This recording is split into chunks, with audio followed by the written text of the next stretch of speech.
Hi, welcome everyone. It's Petri. Thanks so much for coming by. I'm so happy you're painting here with us all. We're having a fun time on this channel. We're doing everything watercolor. So whenever you come to this channel, you're going to be doing everything watercolor. We do everything from streetscapes like this to landscapes. We do flower paintings, figure painting. We do portrait painting. We do boats and seascapes. So we basically do everything here watercolor. We change our subject matter, of course, but for the most part, everything is watercolor.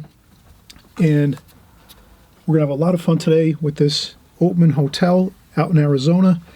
This is a beautiful area of Arizona. There's saloons and sidewalks, and this is a beautiful old, from the 50s, the Oatman Hotel. It's got a beautiful arcade, arches, beautiful sunny day in Arizona. Cars on the street, cars right here. We have a pickup truck and another sports utility vehicle here. A saloon. We have a donkey here. And we have really interesting signs happening. We use lots of colors. So we're going to have a lot of fun doing this painting. Thanks so much for coming by. And I always mention, too, if you haven't subscribed and you really find that you like this channel, please consider subscribing. It's right. Subscribe button is right on the bottom right-hand side of the screen.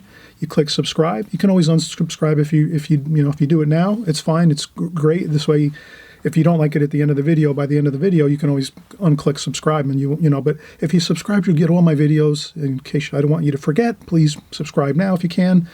And this way, you won't forget by the end of the video. And this way, you'll be subscribed. You'll get all my new videos.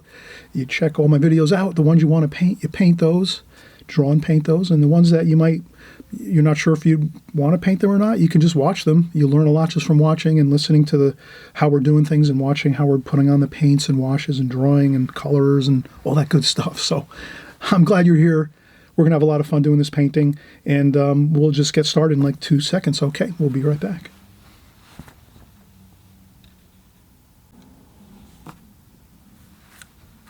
All right, everybody, we're getting started again. You just saw the finished painting. Always on this channel, I like to start out the first part of the video just to kind of showcase the painting that we're going to do in most cases. Occasionally when we do like kind of tutorials that are about techniques or paint swatches or color charts, things like that, we might not put the finished painting on first. But for this, for the videos that we do, you'll always know we'll always do the first part of the video, the first couple minutes or so is going to be the finished painting. So you'll always see the finished painting first. And it's a good way to kind of know if you're going to want to paint it or not. So you'll look at it and go, oh yeah, I definitely want to try that one, or I'm going to wait on that one. Maybe I might try that. Maybe in a couple months or a couple weeks, whatever it is. But you might want to just watch it anyway. I always say watch all the videos that I create here, because I always cover the same information over and over. So all the techniques and methods that we cover here week by week as we're making videos, it's all good information that the more you hear it, the more you're going to memorize it and learn it. And then it just goes and translates into better paintings for yourself. So no matter what you're doing, if you're watching a lot of videos, you're always going to benefit from that. I've watched tons of videos, and I still watch videos, not as many as I did when I first started watercolor, but that's just a little bit of information that I like to share, is that watching videos is always a good thing. And especially I used to watch them a lot when I was tired. I'd get home from work, I was too tired to paint and draw. I'd just put in a video, one of my favorite videos, or I'd watch YouTube and binge on YouTube videos and watching all the great watercolor artists out there on YouTube. So I still do that. I still watch YouTube videos, and I still have my video collection that I have. But in any case, let's get started. So we did see the finished painting. So now I have an extremely light sketch of the painting so that we didn't have to take too much time on that. And what I actually did was I just kind of sketched out the idea of the painting first. And it's a previous painting I've done before, so it's a little easier to do a light sketch really lightly looking at my photograph on my phone. And then all you have to do when you do this video is take a picture with your phone of your TV screen, or you could do it if you have a TV screen. If you have your computer, you could take a picture of your laptop computer or your desktop computer, or you could do a screen capture on your phone. We just covered that a couple weeks ago. If you look in my archives on using your phone and computers for your artwork, for reference photos. You'll see that video. It's just a couple videos ago. Maybe last week we did that. So basic thing is, you know, get the photograph, or just use it. Just leave it, hit pause and leave the finished painting in this beginning of this video, and you use that for your reference photo. So you would watch the video full through here on this particular video, watch it full through, then go back to the beginning and then hit pause on the very first minute or two where I show the painting.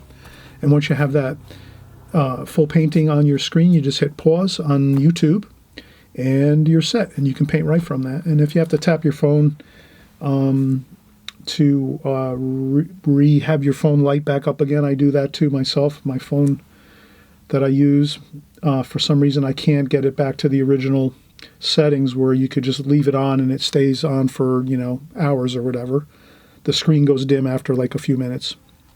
So I just keep tapping my phone as I need to as I work. So we have this preliminary sketch. So now we're going to do the final contour drawing. So we're just going to go through the painting, and I'll probably start out, maybe I'll start over here. Usually I start on the left side. I'm a right-handed person. So if I'm going to start my drawing, better to start my drawing on the left side or center, and then maybe left. Less smudging of the lead on the paper, but that's not such a big deal. I wouldn't, painting is another thing, but in any case, start wherever you like to. You're the artist, you make that decision. I think I'm just going to start pretty much in the center of the painting, and I think this will come out pretty good. The lighting is good here, so I'm just going to take my time. And now we're doing this archway here. So this is a arcade with arches along the underside of this building. And then out here is a saloon. This is in Arizona. This painting is, I call it the Oatman Hotel. The Oatman Hotel. And we're just going to carefully draw everything as we go. And I'm going to try to stick with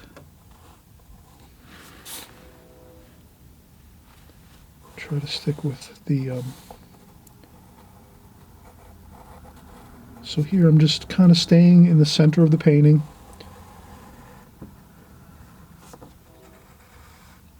It's kind of good if you can stay in the center of the painting.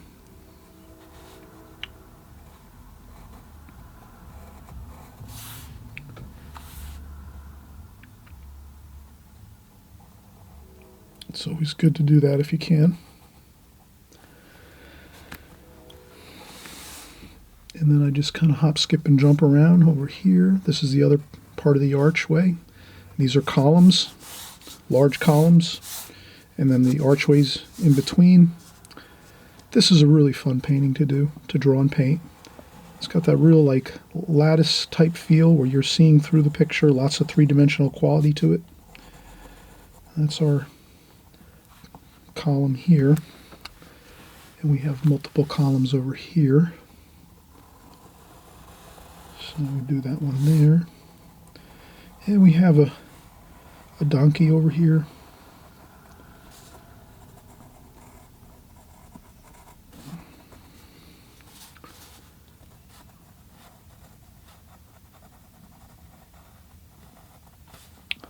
And I'm just contour drawing around.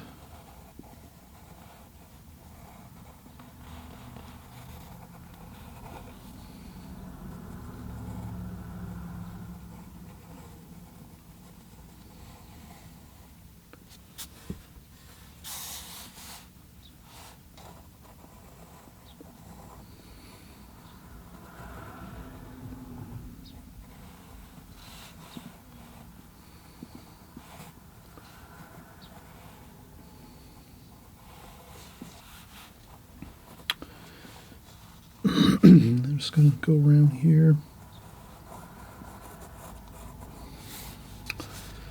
And we have the eyes up here.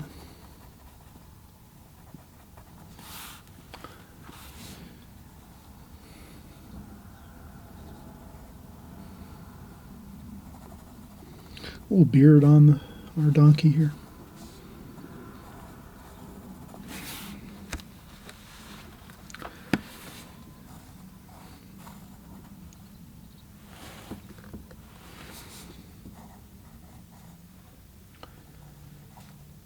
And we have some things kind of trailing into the distance.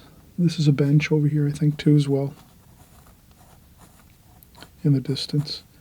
And always remember, when you're painting and drawing, or in your artwork in general, you can always leave areas that you're drawing, let's say, and painting, areas that don't have to be exactly defined or spelled out 100%.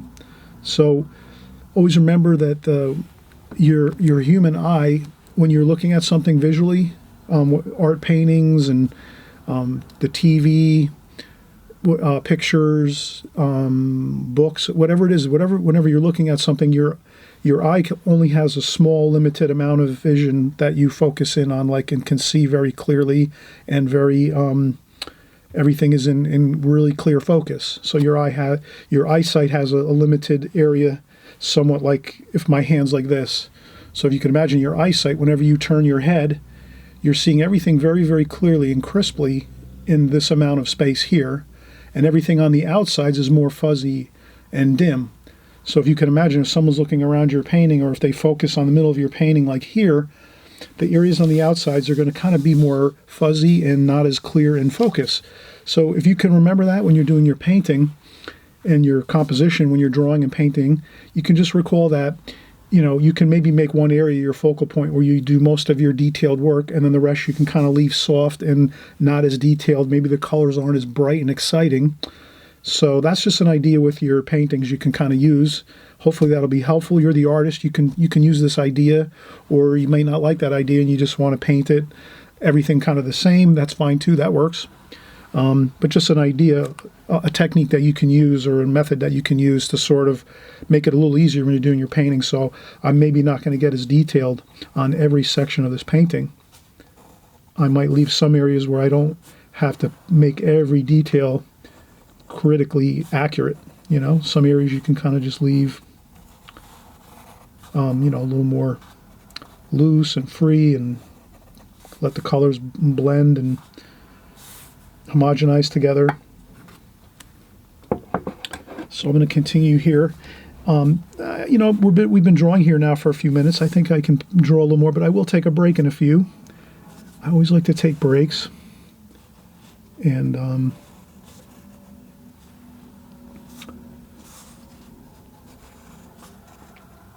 sometimes what happens is, if I draw too much for too long an amount of time, I start to lose track of my angles and curves and things like that. So that's why I like to take breaks, and then we're going to have the little sign here. This is hanging from the ceiling in the arcade. We have a sign is there. The Oatman Hotel. So we'll paint that in. I just wrote that in very lightly. Oatman Hotel. Oatman. O-A-T-M-A-N. Very loosely. This looks like a sign that was painted by hand with a small paintbrush by somebody that put the sign up here in this arcade. And then we have this line comes in here. All right, you know what? I'm starting to get a little bit tired. Let me take a break, and we'll come right back and we'll finish up our drawing. So we're pretty much halfway through our drawing. You can kind of see we've put a lot of pencil drawing in already, and we'll be right back, okay? So we'll just take a quick break. Thanks. All right, we're back up and running again here. We have our pencil drawing going. I'll take the paints out of the plastic here. I have this in a refrigerator. I have a small, one of those small mini fridges in my studio, and I keep my palettes in a plastic bag in the cool refrigerator, and they stay great. I could leave my palettes in my fridge for months, and usually they're pretty good for the most part. So a little bit of mold on a few colors, but nothing too that difficult. So we'll take our palette out now because we're going to be starting to paint soon. So I'll just put this over here.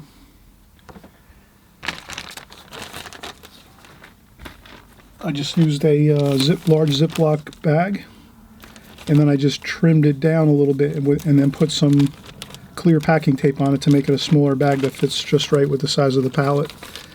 And it just makes it a little more convenient when I'm just putting it away and putting it into the fridge instead of having to roll up the bag, and I have multiple pallets in the refrigerator, so it's kind of neater if I take the bag and make it smaller, and then everything fits in the fridge good. So that's that. And I'll just start my cleaning process here.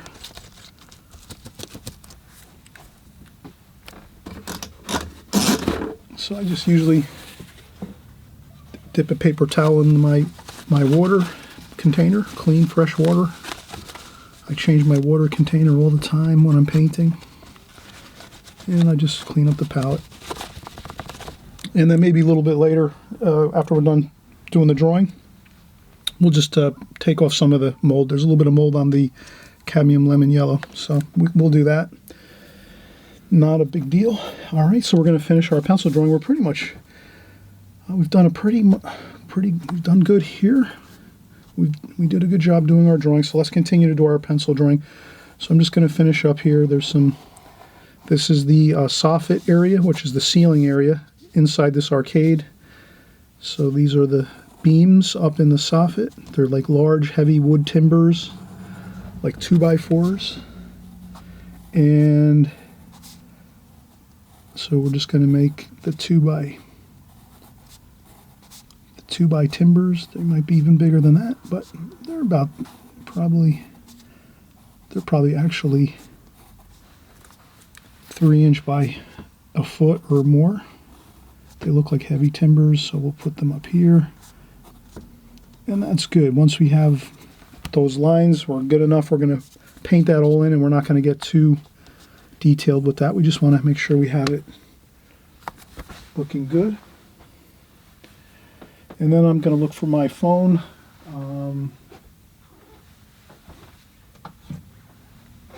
So I'm just going to get back to my photo. I'll set that back up on my table here, my art table, the photograph, so I can just kind of reference back to it. So across here is a wall, and that wall ties into over here, like that. So we have this wall here, and then there's a bit of this arch showing, the underside of the archway, which has some light on it, some reflected light. So I'm just going to make that second line for the arch. And these vertical lines are like beams for the wall here. And there's some windows up here. Nothing too fancy. Other than that, we're pretty good. And there's a bench here. We have that drawn in. That looks good.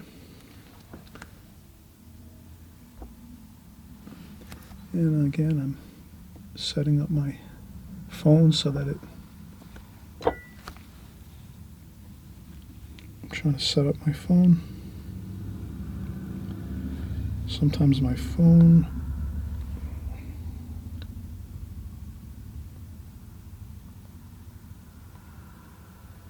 there we go. Okay, so I have my phone set up across from me, and I'm just going to draw a couple more lines over here. Then we have the car over here.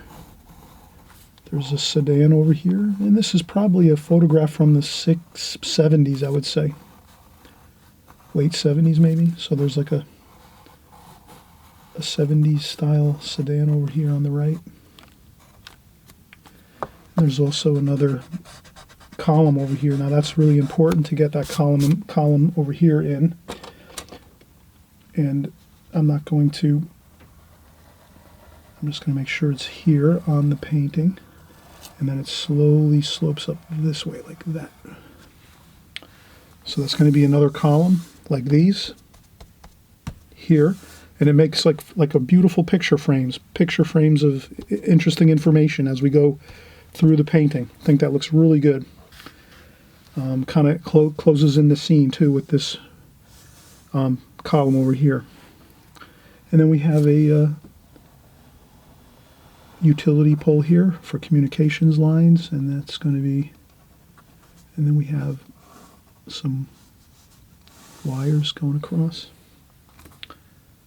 This one actually goes a little bit lower. Like that. That's better. And then there's the mountains in the distance here and the sky. We have lots of beautiful blue sky with some kind of white clouds in the sky, so that looks good. And here we have light going through.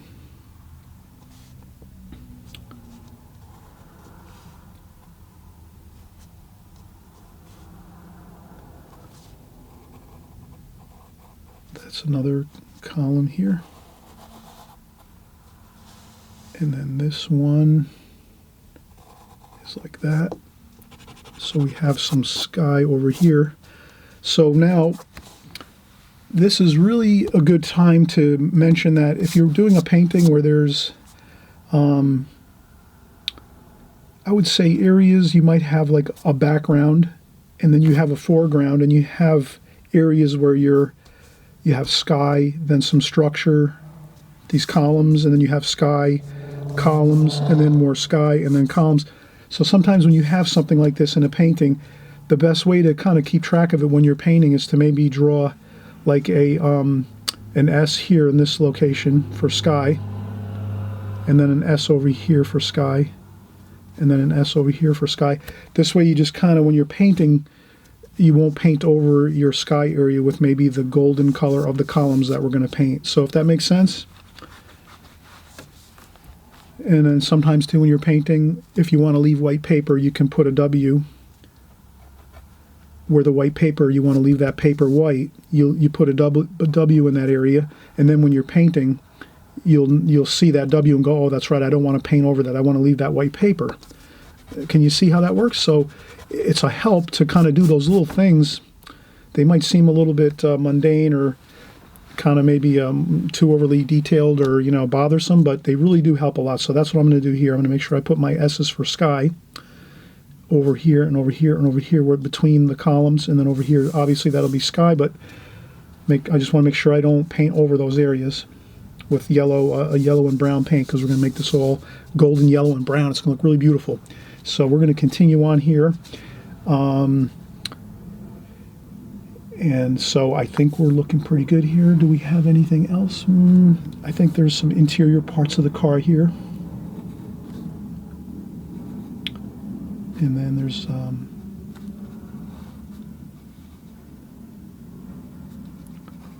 an interior part of the car here. I'll just pencil that in a little bit. That's the other side of the car, the opposite side of the car. You can see it on the interior. And I won't get much more detailed than that with the interior of the car. I just want to make sure I get that shadowy area and the darker area in the car like that. Then this here is the door. I'm going to make the door here with the handle. And then there's another door here with another handle. Just like that. Maybe we'll make it just maybe we'll just make it a single door. That might be better.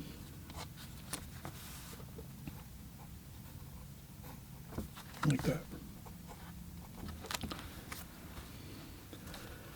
And that's good enough to tell the story of a little handle on the door of the car. And that's about it. We have everything else good. This over here is like a van in the distance over here across the street. So that's a little bit a van over here. And then there's a pickup truck over here.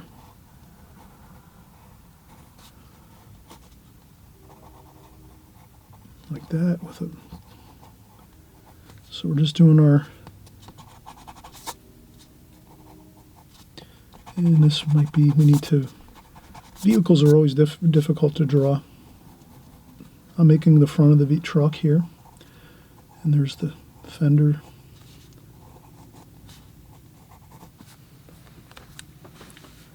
And it looks okay.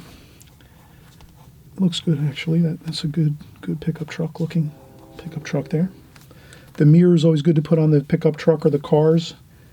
Always helps to have the mirrors on there. It really helps to have the mirrors.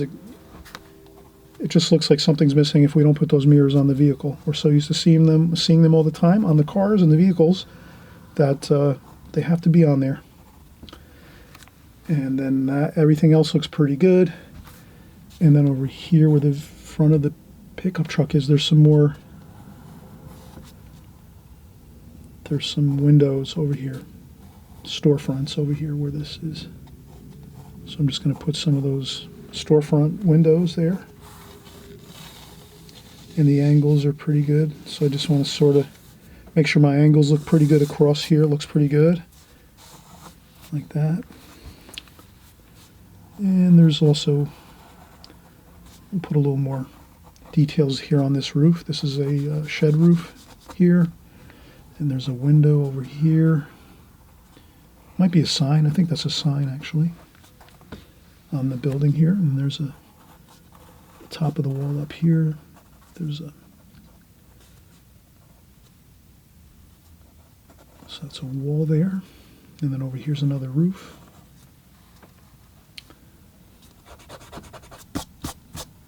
This roof comes down like this. And there's a mountain over here in the distance, like that.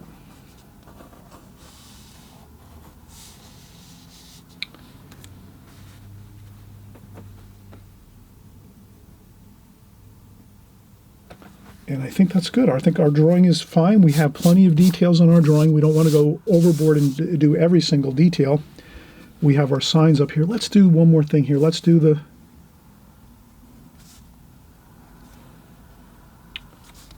sign up here.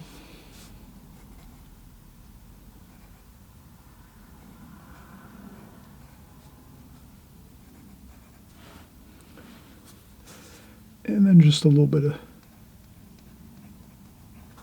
I just scribbled a little bit on the bottom.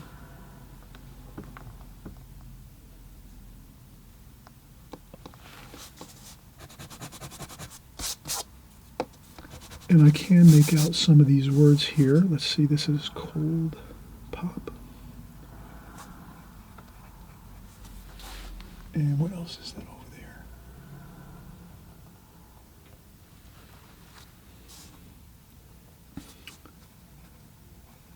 I can't make out the other words, so I'm just going to leave it like that.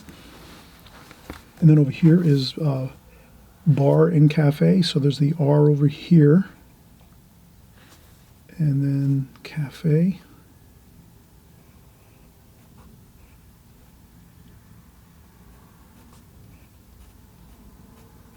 Cafe.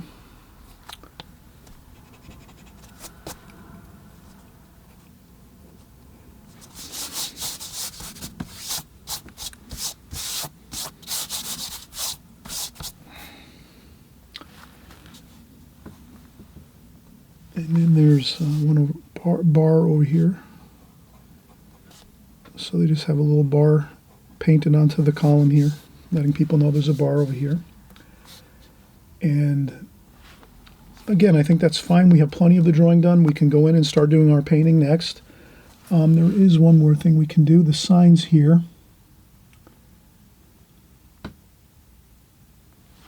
There's down here, I'm just going to write it in, Gold City Saloon. That's on the bottom of this sign. That's underneath this arcade over here by the ceiling up here. And I'm just trying to look, see what else that might be there.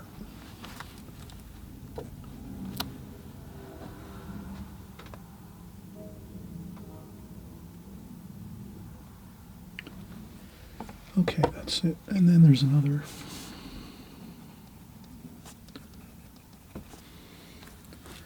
These here, I just scribble in some ideas of writing. Not too much detail on every single bit of this sign. Enough to say the Oatman Hotel and then Gold City Saloon underneath. That's good enough. And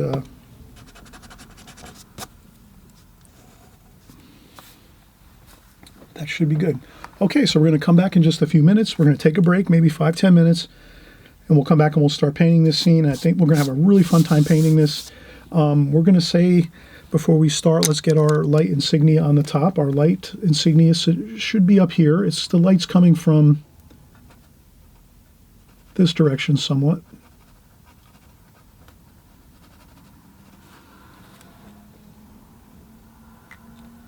So that's very helpful. When we're going to start painting, we're going to keep in mind the light and the shadows. And I'll keep referring back to my painting, my previous painting that I have on my phone. And we shall see how it starts to take shape once we get back painting here. All right, so I'll set up my palette's good. I'm going to spritz some water on there before we start.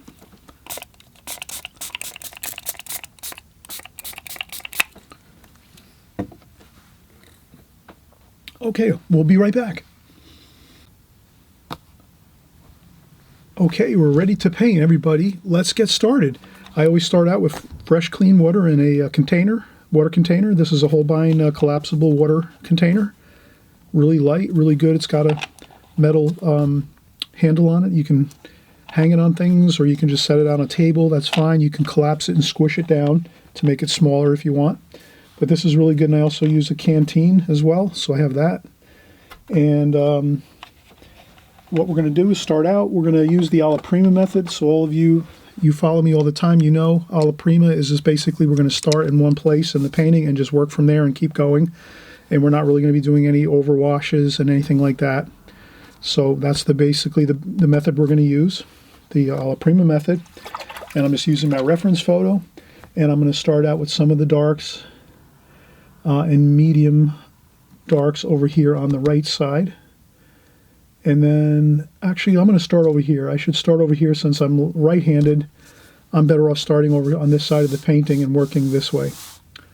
But as long as you let everything dry, you can rest your hand on your watercolor painting once it's 100% dry. So that's not a problem. But when it's drying and it's still a little bit damp, you have to be careful not to rest your hand on it. So the best way to kind of keep yourself disciplined like that is just try to start on the left side if you're right-handed and paint the painting this way over this way. Or if you're left-handed and you're painting with your left hand, then you're starting over here, and then you're going to start painting on this side of the painting and you work this way. So that's just one little helpful tip that might be good to know as you start your painting, what side to start on. But I'm going to start where I just feel comfortable starting. Maybe years ago I would start on this side and then just work this way. I want to start over here on the right because that's where the darkest darks are. So I like to start at my darkest darks first and then work through the painting that way. So the only thing I forgot, let me grab my...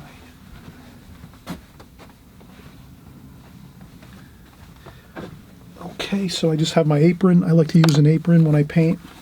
This is a larger painting. This is like 12 by 14. So when I'm doing a larger painting like this, I tend to use my apron to dry my brush off. And it's an easier way to dry the brush off a little bit faster. And let's start out. So I'm going to do some browns. So we're going to mix some gold colors and some browns, some burnt sienna, and some golds, cadmium yellow. Okay, this might be good to start with. Let's see how this looks. So we're going to do this. This is the front of the building over here. Looks like wood. It's in shadow. Warm and cool everywhere, so get some cool out. I have some cerulean blue. Warm and cool everywhere, so you're going to want to try to get your colors mixed, mixtures of warm and cool instead of just going all one temperature. We'll try to keep these paints mixing. So I'm just going to carefully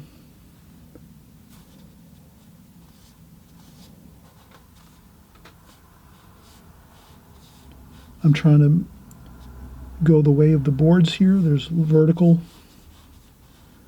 wooden boards on this, so let's try to keep that.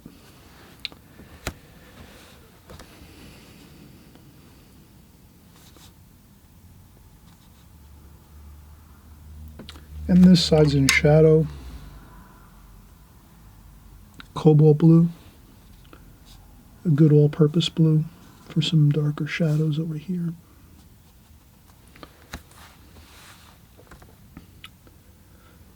And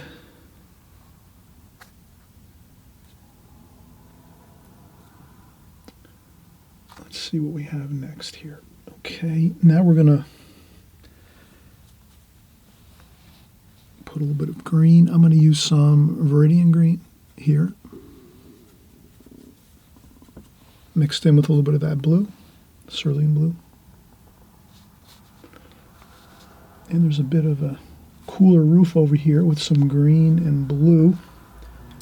So I just take the brush and dampen the brush and kind of get a lighter tonal value here. Like that.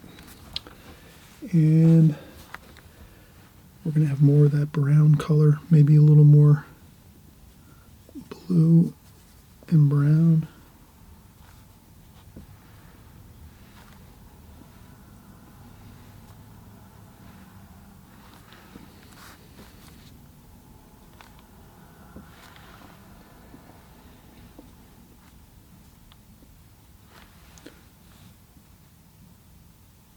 Cobalt blue, maybe a little bit of burnt umber in there, and cobalt blue, just for a little bit of a darker bit of shadow over here, the same over here.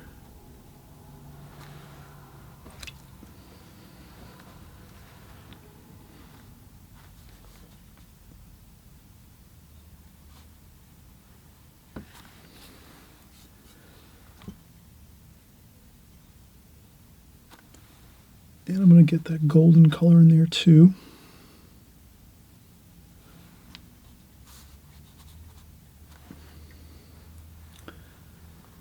And I just use my sponge here next to my water container, rinse off my brush, tap off the water, and then I go over here to my palette and get my colors.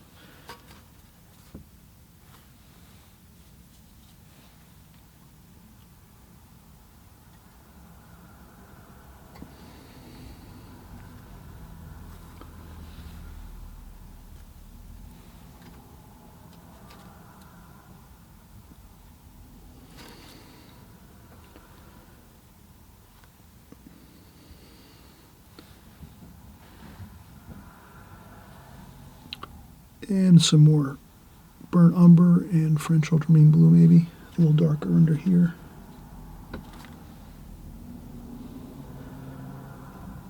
And over here we have some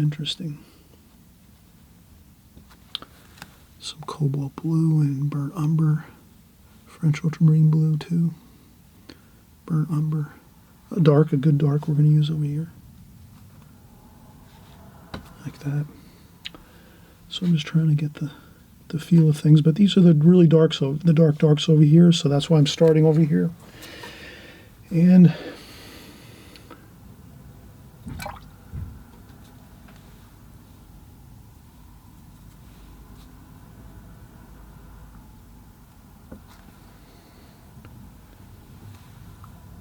trying to feel my way around.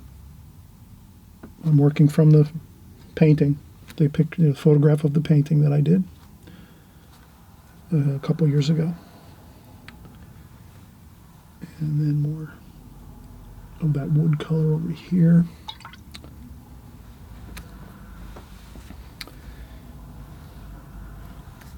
And let's get some of that truck here.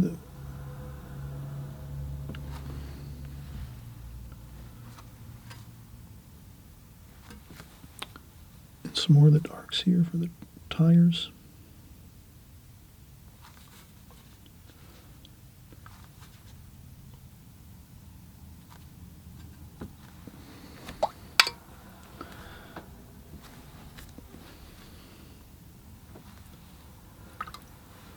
Sometimes you can leave things white paper and then come back later once the paint dries and then finish. So I'm going to finish this truck later, the side of this truck, and I'm going to start working over here on the car.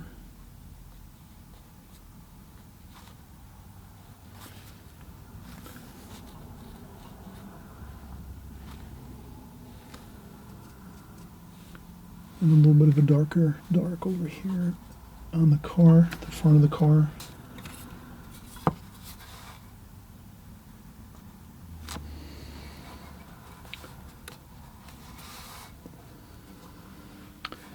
Then we're going to have that darker blue inside the car.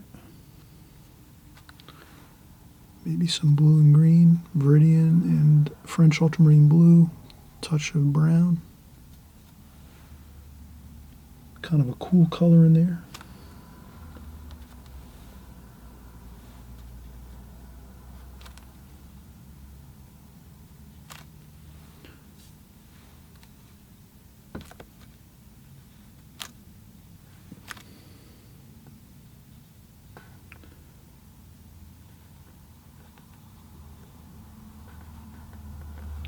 I'm going to get that interior color of the car like that. Then maybe a little more green over here like that.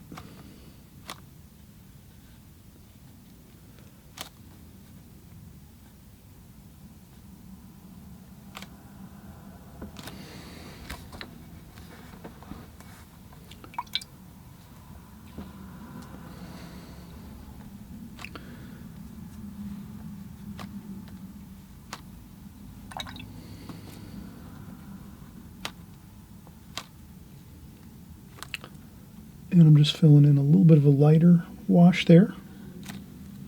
And again, you can touch things up later with more darks. So that's pretty good. It looks fine.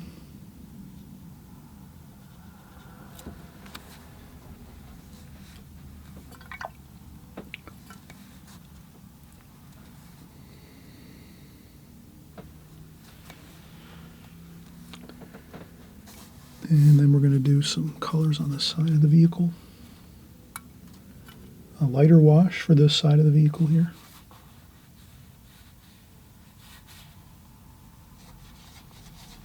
And I just bring that color right into the column. That's going to be okay, I think. Maybe there's a lighter bit of light over here, so I might blot that up a little bit. And then a little bit of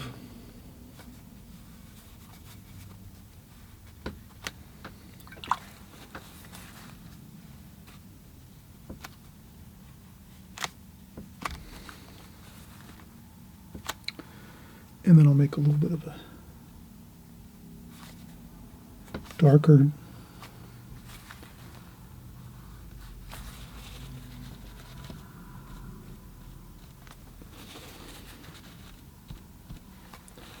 and again, you can go back in later and add a few darks here and there to kind of make things look a little more defined.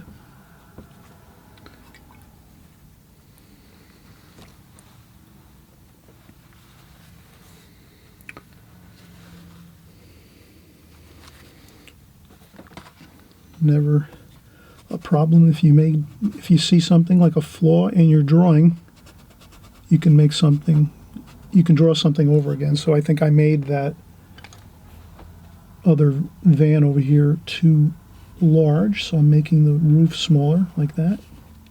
It's supposed to be across the street, and that mirror is too big. Maybe I'll make that a little smaller. I'm just counter adjusting as I go. If I see something I think that needs to get changed, but it's not too bad. I could have left it, but I figure if I see it and it looks like I can do it pretty easily, I'll just do it. And that's the windows on that van across the way here.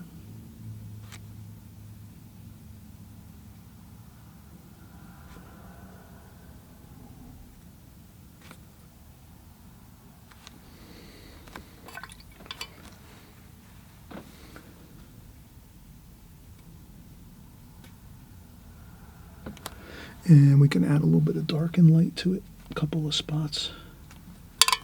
Make it look interesting.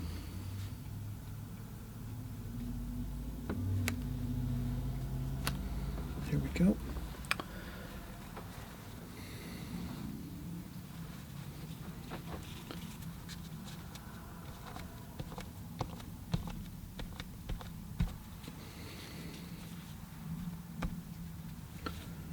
Okay, so what I'll do is I'll come back a little bit later once this dries, and I'll put a little bit of a better darker dark along this top of the door here on the interior of the car. But I think so far it looks good, and we're going to continue. We've done a decent amount. Let's work a little bit more. What we're going to have next is more brown, green, blue, gold,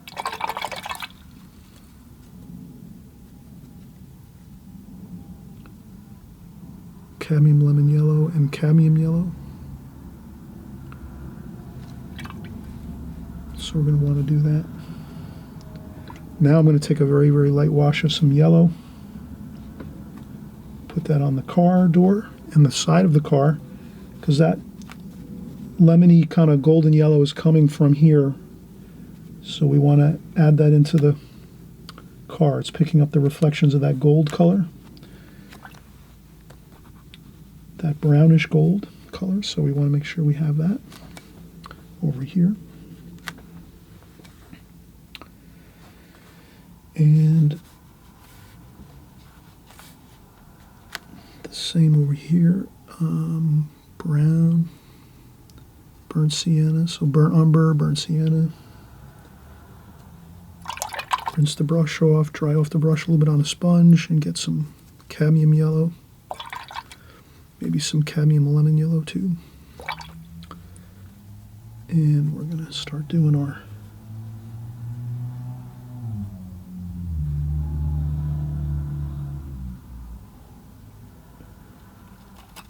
I'm going to do the column over here, like that.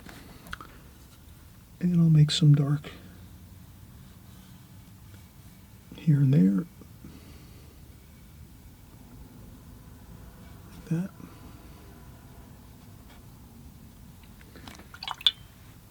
A little bit of yellow paint, just to mix it in there a little bit.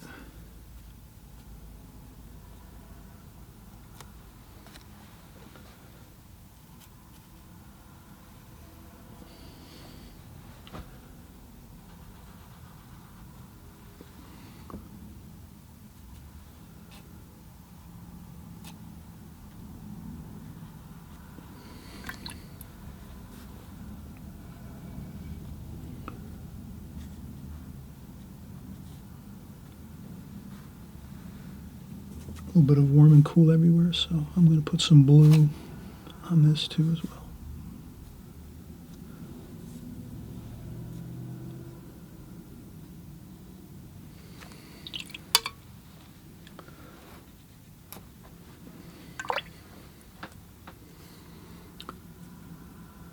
Blue, cobalt blue, French ultramarine blue, cerulean blue, brown.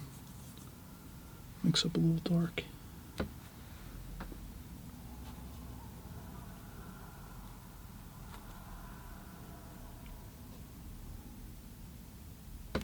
Okay, there's some things over here.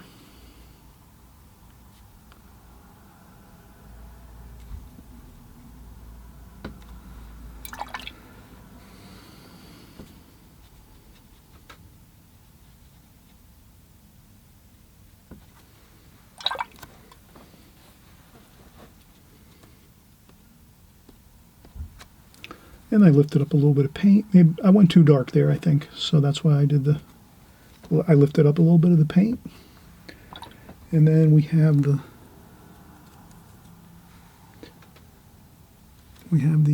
darker darks, French ultramarine blue, burnt umber, burnt sienna.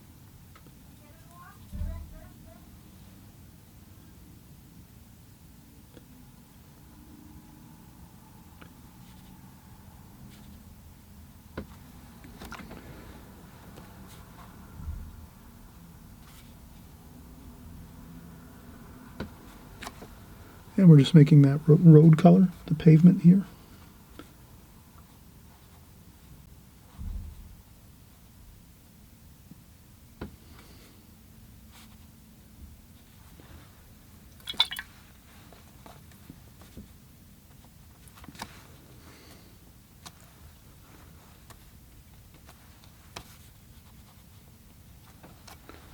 Okay, you can see I did most of my concentrated effort here in the beginning where we have all the darkest darks.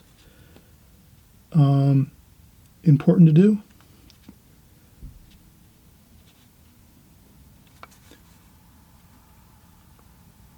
There's not much light over here. This is in the shadow on the shadow side.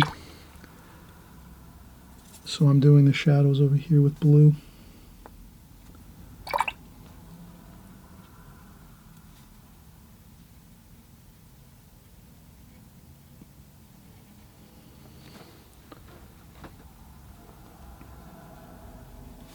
And we're going to put a dark trim along the bottom of this wall here in just a few. Let's let this dry. So we're going to let this dry now. We'll do a little more details. But I think so far that's looking good. And again, this isn't really the focal point so much. We're painting this alla prima, everything at one time. So you can just let everything sort of, you make little highlights and spots here and there where you might make some more details. Maybe the car, pickup truck, maybe a little bit over here. The signs are going to be a focal point. These signs are going to be a focal point. And the donkey over here, this is a kind of a really cool focal point. This is always interesting, like farm animals and things. And, you know, the scenery is in itself pretty cool and interesting with the arcade and the arches and the columns and the outdoor sky in the background. So you'll see this painting is really going to come together and look beautiful as we go. But it is a larger painting, a 14, probably like a 12 by 14 or so, or 14, yeah, about 12 by 14, I think. And so it takes a little bit, you know, it takes more time to create a larger painting.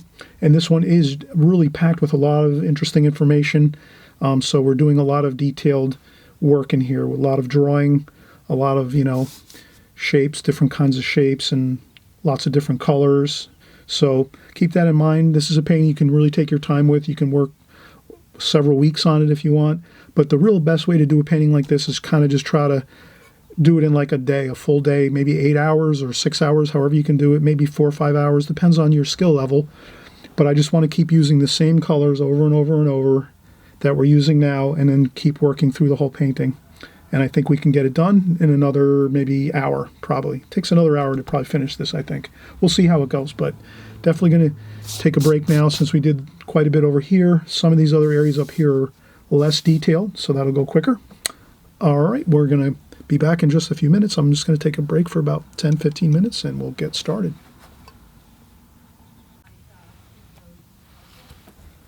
Okay, we're getting started again here. We're going to start working the mountain areas over here. So let's go in and we'll get some cobalt blue, viridian green, a little bit of burnt umber,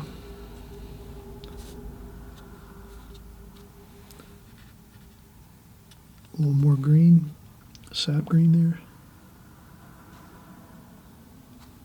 a little bit cooler blue, cerulean blue.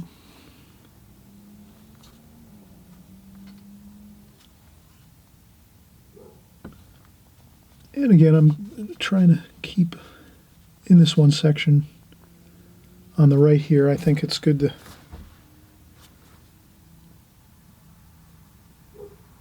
now I'm going to go across and tie this in like this.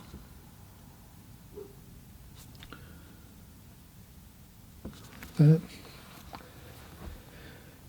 And over here too, there's a bit of some mountain over here.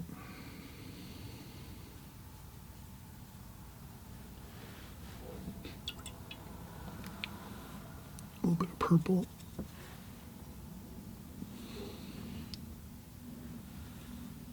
So I'm using a little bit of ultramarine violet in this green grass area, green mountains back here. And then if I use the purple, I'm going to try to move it through the rest of the painting just a little bit.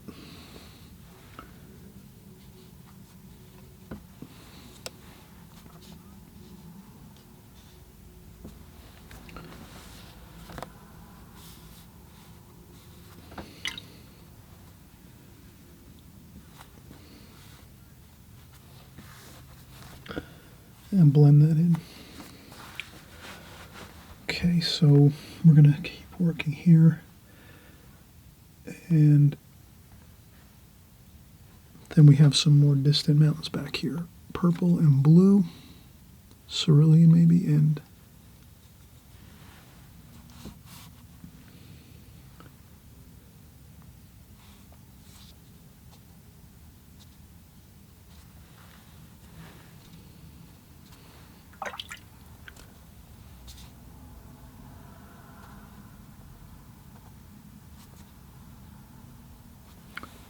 that's just a little bit of a more lighter tonal value and a little cooler maybe with the purple and the blue.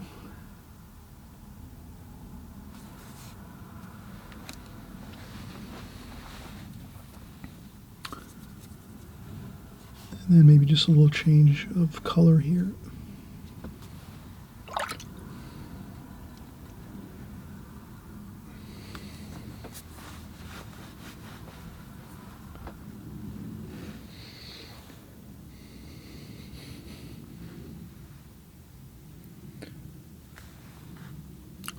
And then we're going to make a, let's work on this a little bit more. I'm going to take the smaller brush again, and we'll do some darks over here. So I'm going to go with French Ultramarine Blue, Burnt Umber, Burnt Sienna, more French Ultramarine Blue, a little bit of green. See if I can get this here. This kind of goes across like that.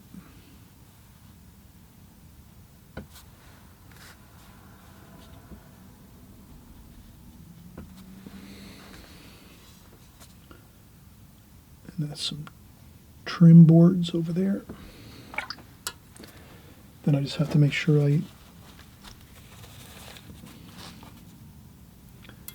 rinse the brush off really good, and then I can wet the paper here. And then I can just blot that up a little bit.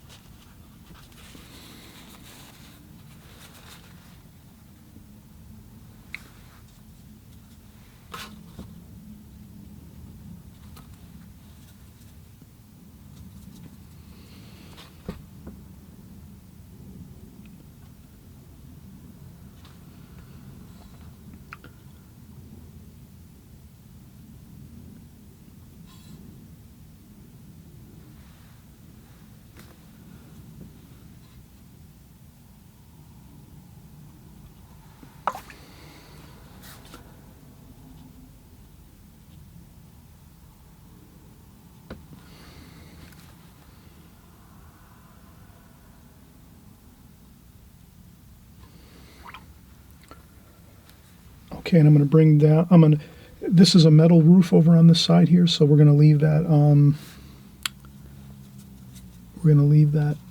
like a metal color.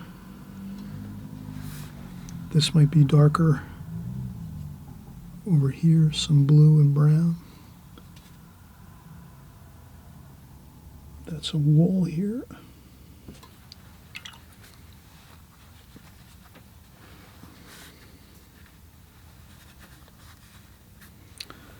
And again, some more brown and blue. And we'll make this trim along here.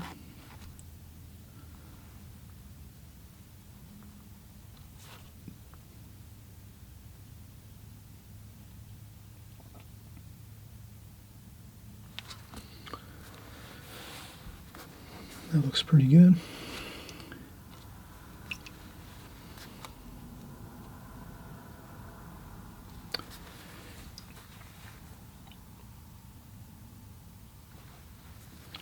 Now we're going to, there's some starting to get pretty muddy on the palette. Let me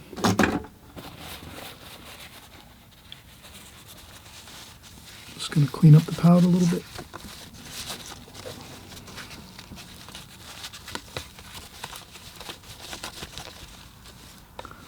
I basically know my colors. You can kind of see we're using the same colors throughout the painting. So we'll just continue using the same colors.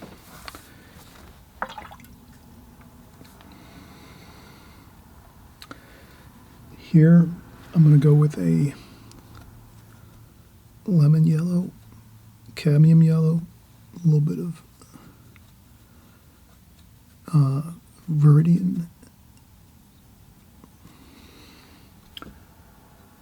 And that's going to be a distant grass field that we can see from here. It goes through the building. I might have to add some dark over here. So I'll do that now while I think of it. Blue and brown.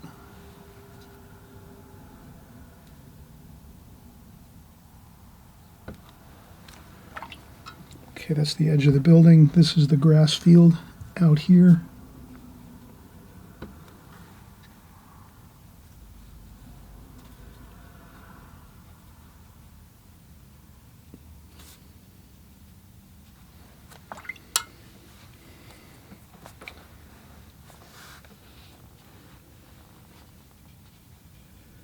And we could tie that right into the column here.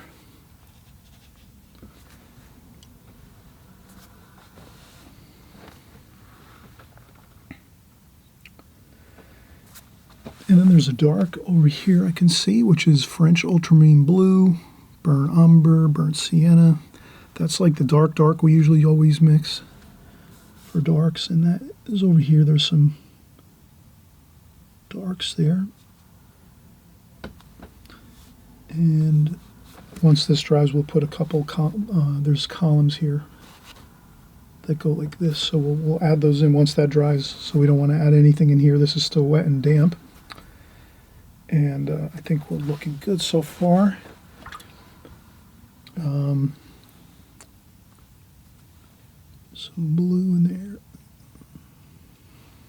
Sky color, just to mix in some sky there.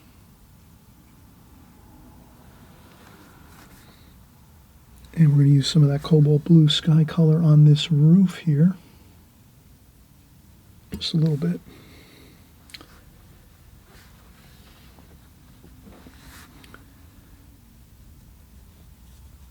And maybe a shadow under here like that, under the vehicle.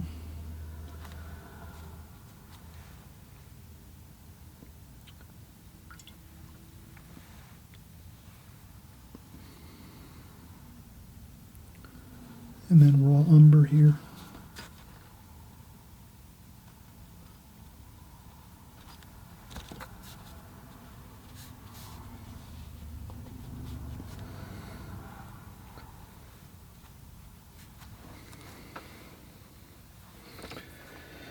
We'll do more touch-ups to the car, of course, like we said, and we're going to do some Viridian green for the windows.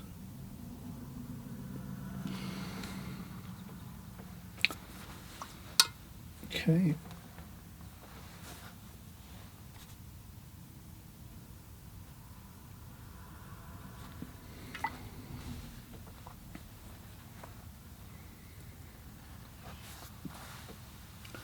We might use some touch-up paint over here, some white touch-up paint, titanium white, to make the front of the vehicle look a little better. And what else do we have here? Okay, so we're doing pretty good on this section over here. I think we'll keep working this way. So we're going to try using some of these colors over here. So this is like the hills over here. So we're going to take that.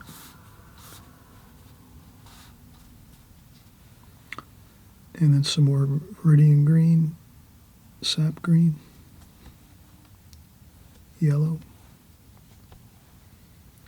And we're just going to put some grass type colors, bright, cadmium lemon yellow and some greens over here.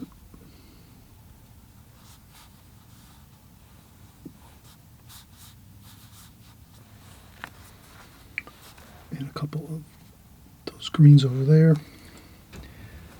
to sort of repeat that idea of the greens and the yellows over here too as well. And maybe we're going to repeat those same colors in the distance over here. So these greens over here, maybe we're going to have some of those up here.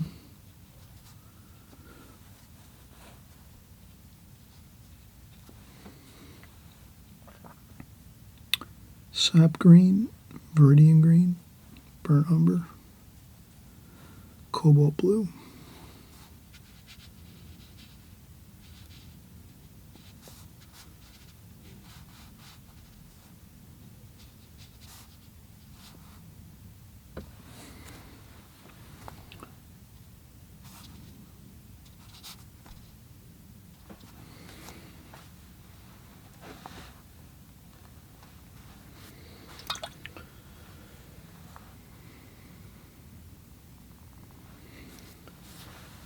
Okay, it's sort of a patchwork of interesting colors. It all kind of flows together across here. So you can kind of see we took the mountains, the green mountains, the hills over here, another field back here, a distant mountain back here. So we kind of keep going with that idea right through across the painting, behind the structure here, the columns. So that looks pretty good. I think we're going to take another break. And then we can start up again and we'll keep working, but I think we have mostly larger washes to do now. Most of the smaller, the only thing we have left that's going to be kind of intricate is this ceiling area here, but we're going to kind of go quickly through there and get it done really nicely. We'll use the same colors as this over here, pretty much over here. And I think we'll be good. We'll use maybe some more warmer colors for over here for the ceiling. And then we can work on the donkey and the underside of this building here, and the ceiling and the signs in the sky, and we'll be all complete. So we're getting there. We'll start up in just a few more minutes. We'll take a quick break and we'll be right back.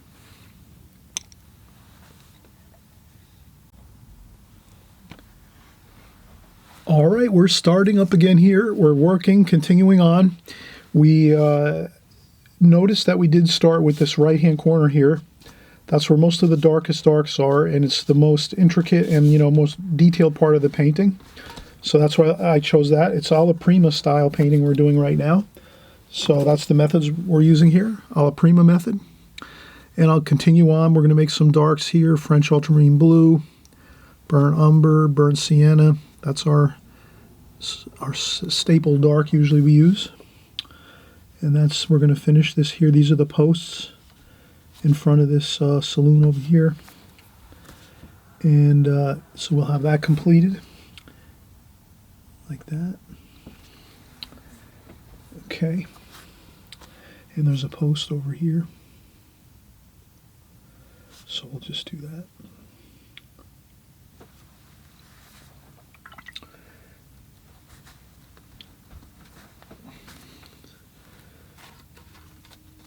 And we'll do a door over here.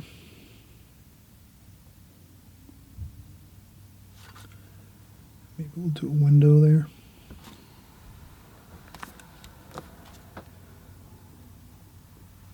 Like that. So we'll just sort of put a couple details over here. I think that's good for now.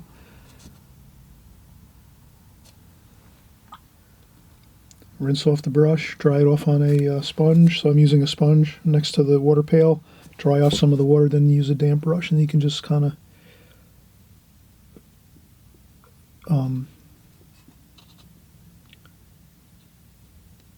smooth that wash out to the right.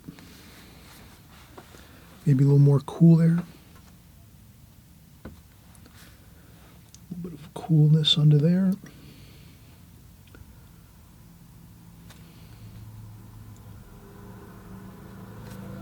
So we try to mix colors everywhere as we go. And let's see, what else do we have here? Okay, let's continue over here. This over here, we're going to use burnt sienna, burnt umber. We can make a good mixture of this. burnt sienna, burnt umber, raw umber. Let's go with a little bit of orange and red there. And then we're going to start doing our ceiling here.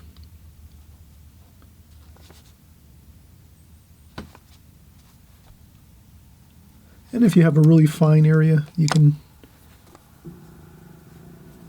get a smaller brush. So if you find that you're trying to struggle to get some paint in a certain area, if the brush is too awkward and you can't get that smaller line or wash in there, you just move to a smaller brush. This is a number 5 Da Vinci travel brush.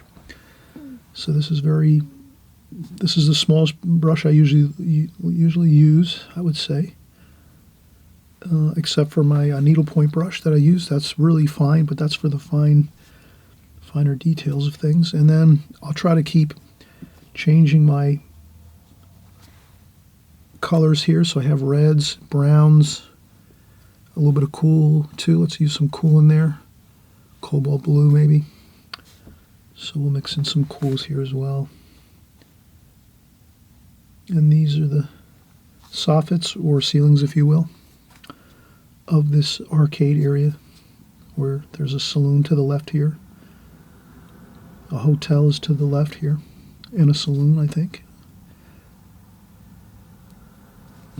So, and if you find for some reason, if you think your drawing has, or your painting has somehow,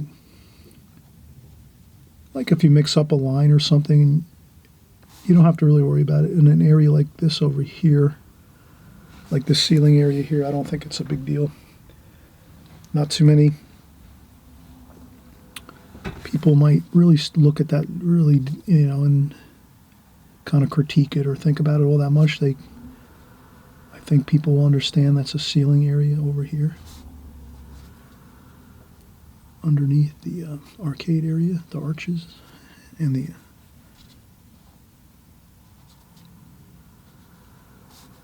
sidewalk area. So that's, and you can splash on a little bit of water over here. Mix and mingle the colors, maybe a little more cerulean blue, more of a cooler. A couple of splashes of that. I rinse off the brush, dry it off on the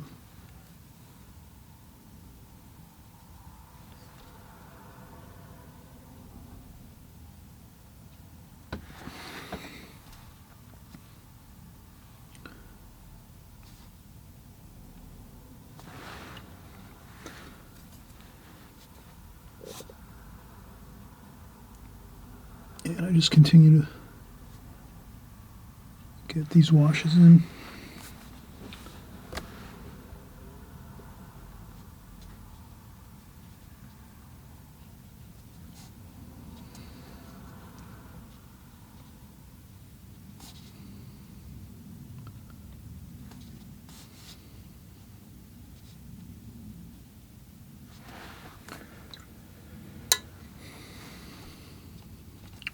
And then I might splash around a little bit and just have this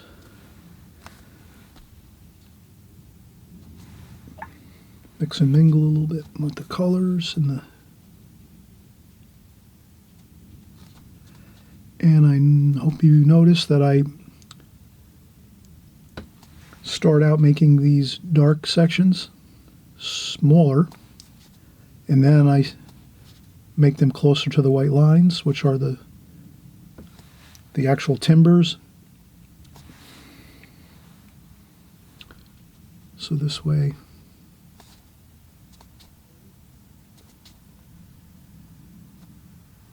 like that. That looks good. Then there's some more darks over here. So I'll do the same thing. Burnt sienna, burnt umber, a little bit of French ultramarine blue. And and I'm using this smaller brush again to get some of these details in over here.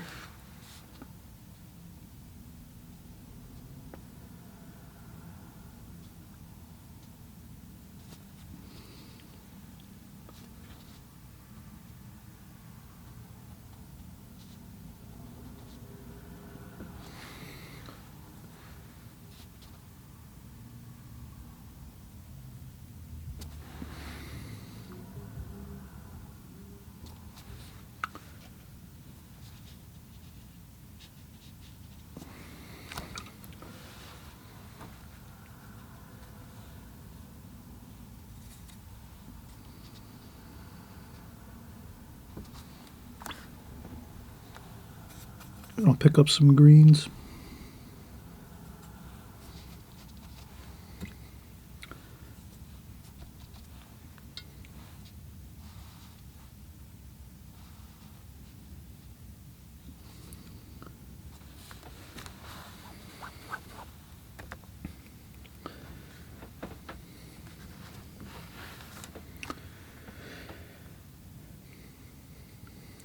Okay, now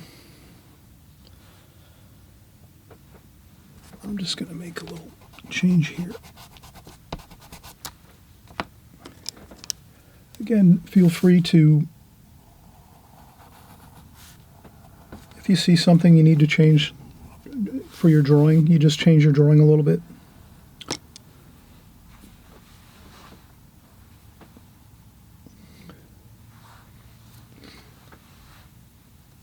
All right, I'm going to try our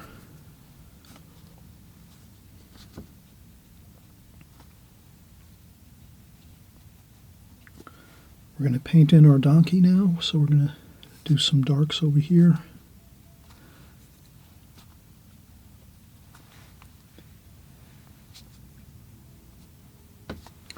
And rinse the brush off really well, and dry it off on the sponge, and then slowly soften that out.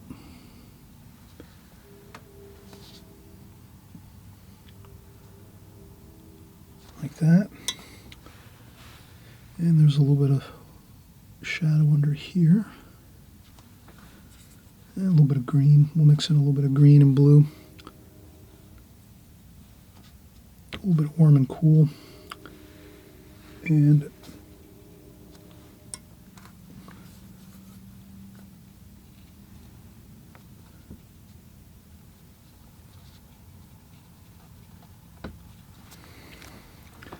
I'll move up to a little bit of a larger brush now.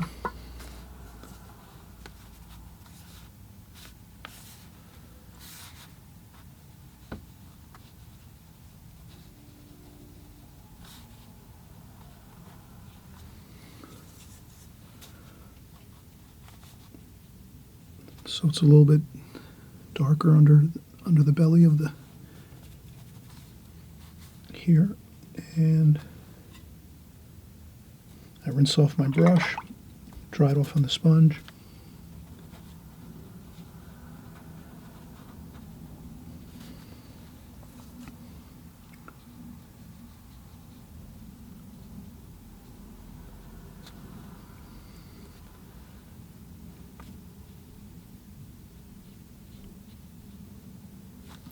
And I'll put a little bit of yellow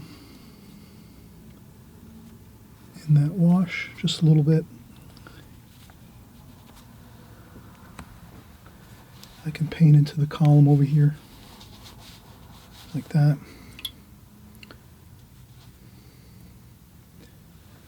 And we'll do another spot over here.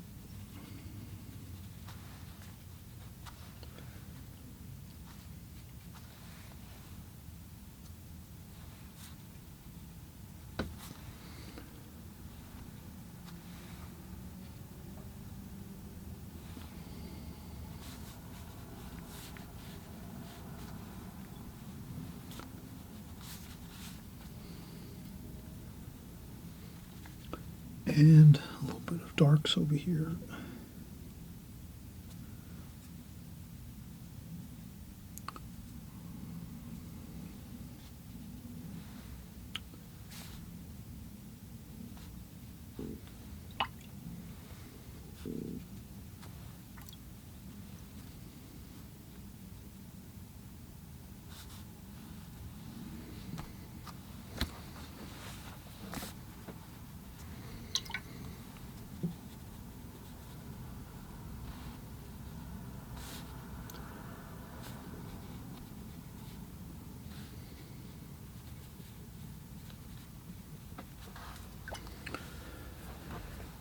Okay, and that's looking good, and we're going to tie that right into this.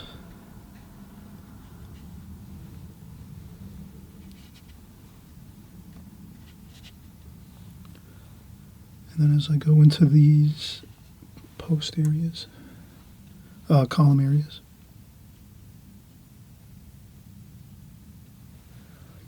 it's lighter on the right side. The light's coming from here. So I want to remember that, so I kind of lighten up over here.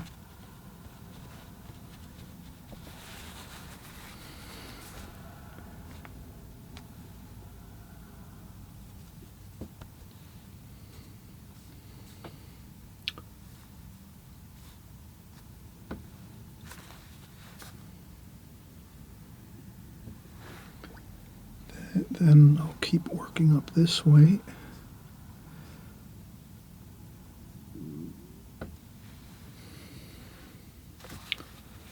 That's pretty light here.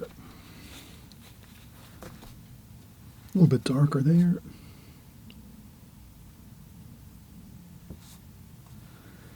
And this will all dry lighter. We can always remember that. It's going to dry lighter. Then it gets darker up here. Burnt umber, burnt sienna.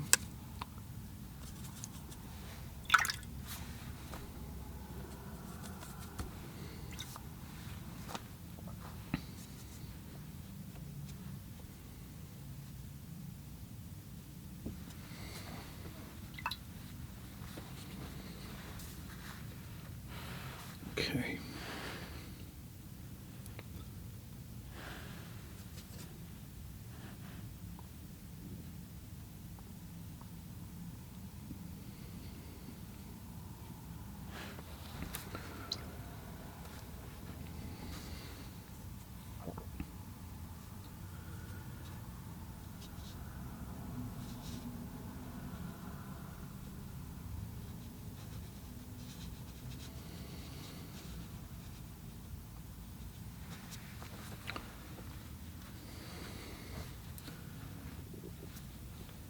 And if I have to pencil something in, I do it.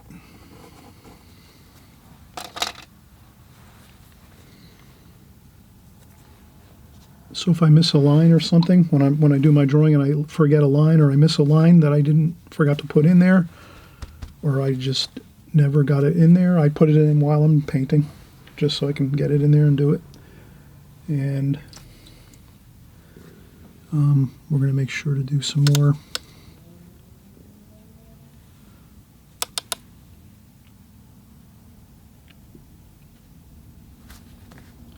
Again, we try to put in some of that purple,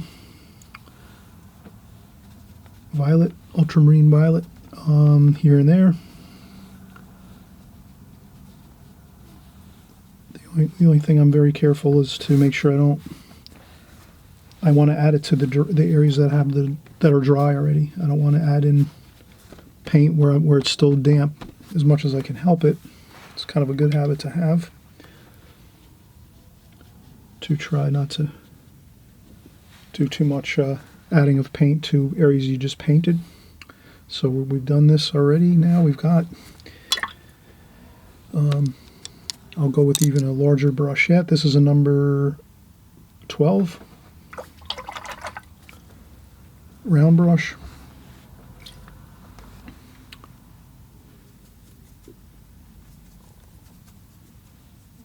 Same colors we've been using. Cobalt blue, cerulean blue for the cool, burnt umber, burnt sienna, a little bit of raw umber. Rinse off the brush as I go into the yellow, and I'll go into cadmium yellow and cadmium yellow lemon. And we have a good mix of colors. And then we'll just start painting it up here. This is where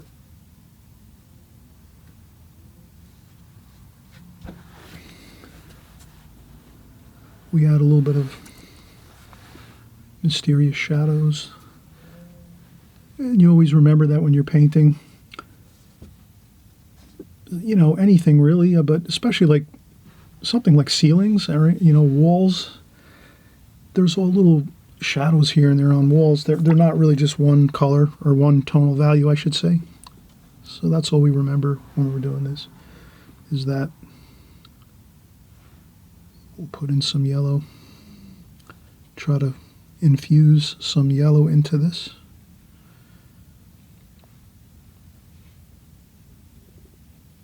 Like that, just some colors. that we've been repeating throughout the painting we put in there. This is a little darker.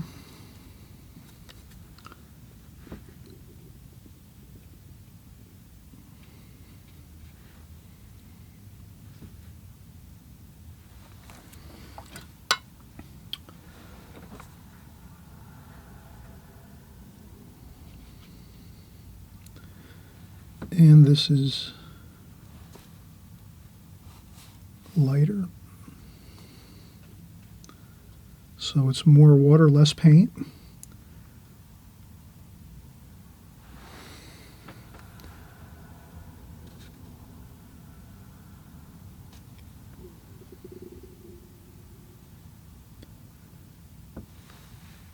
And there's a little bit of light on the underside of that arch, so let's leave that there.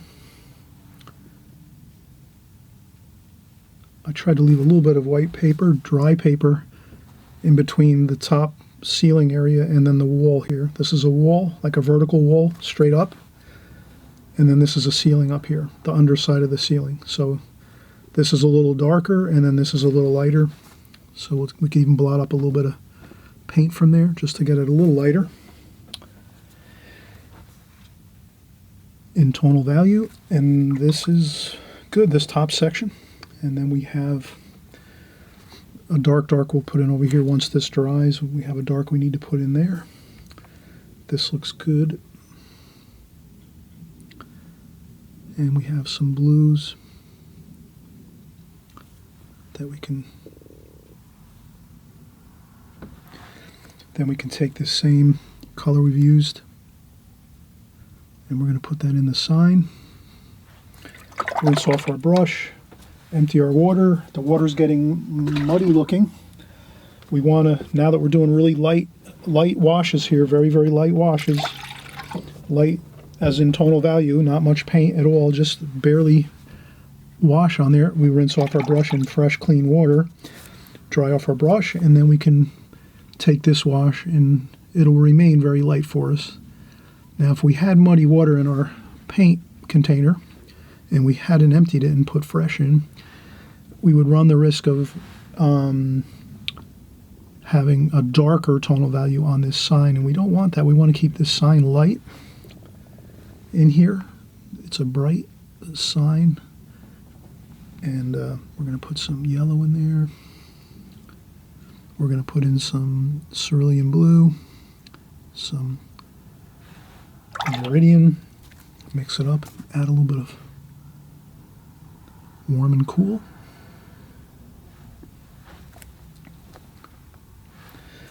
That will dry very light, so that's good.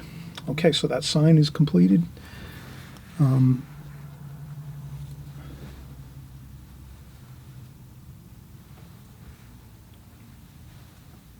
Okay, so that's good. What else are we looking at now?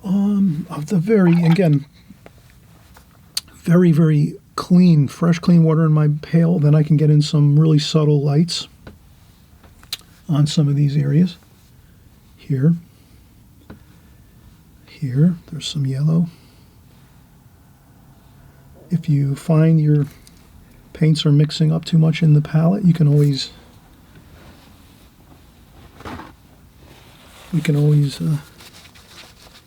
just blot up some paint, one section like that,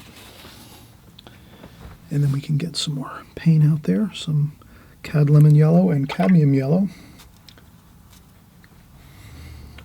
and this way we can continue to put some of that sunny kind of sunlight. Sunlight is like bright and it's like kind of yellow. If you add yellow, like lemon yellow, cadmium lemon yellow, and cadmium yellow, it does have a feeling of light to it, that warmth of the sunlight. And then over here, we're going to leave that white paper, and this over here is sky over here, sky over here. What else do we have? Let's do this. This is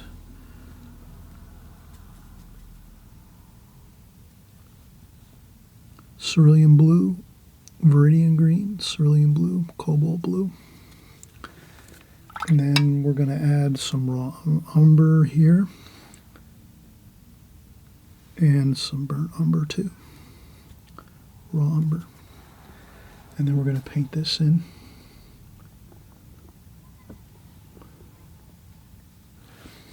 Now what we can do is add a little more green to this. And that'll just make it appear to be a little different in color, so that it kind of breaks up the... It'll break up the colors of this. A little color change here makes this stand out, this column stand out a little bit more, makes it look more different. And then burnt sienna, burnt umber.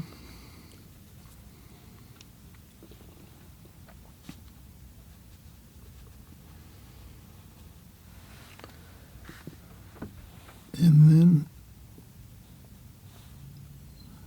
cerulean blue.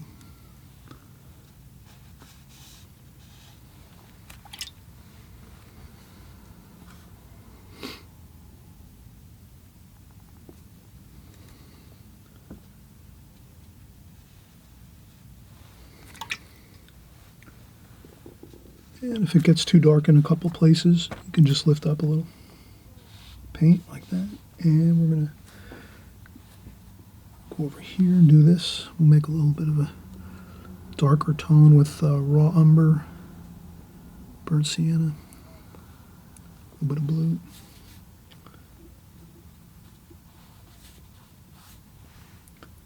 And then over here, there's a little more sunlight colors.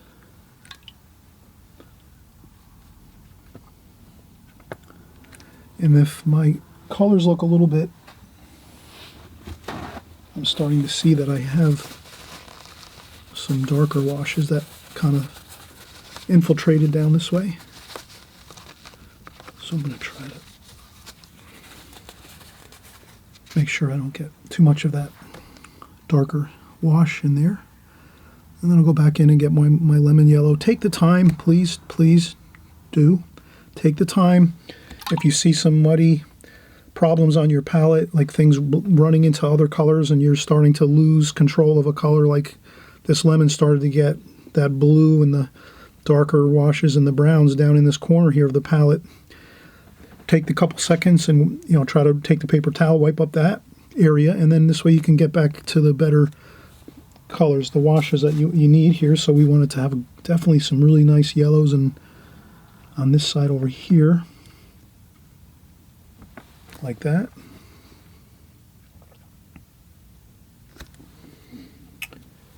And that's why I did that. I want to make sure I can get that.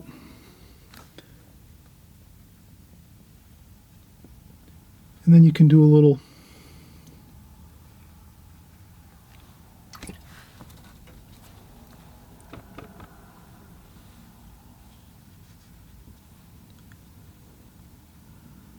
kind of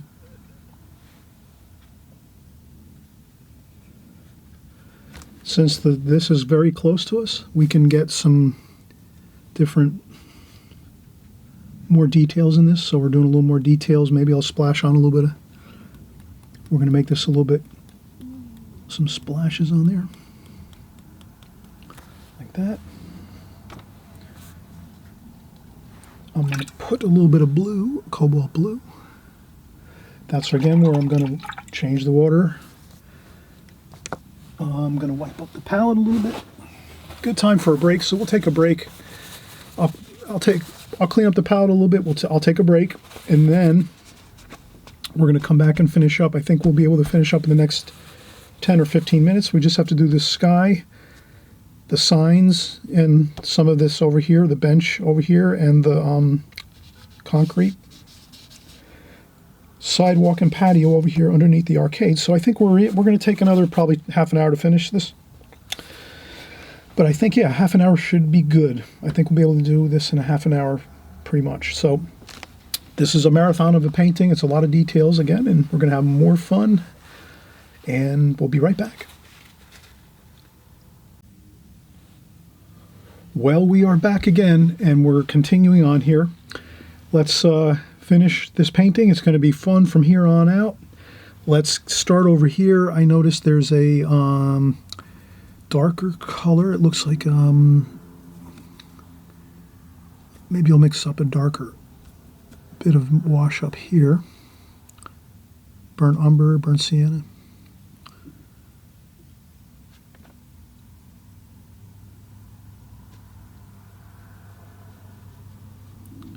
There's a darker dark here.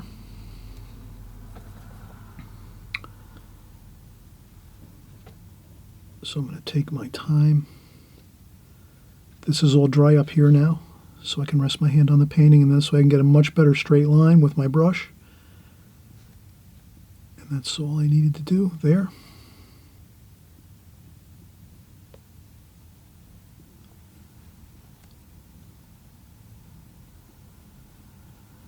Right along the tape border, and that goes down to about here.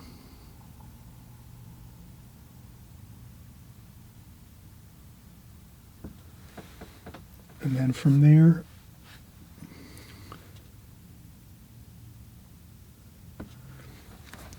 that stops there, so that's a window, I believe, all the way on the left-hand side. And then the rest is pretty much light white paper with a little bit of blue there. There is a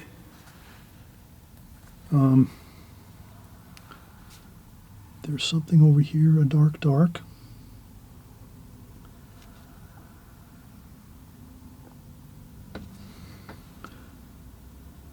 There's something over there on the bench.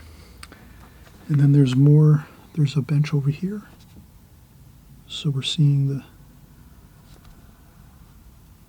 bench here with the boards on the bench, and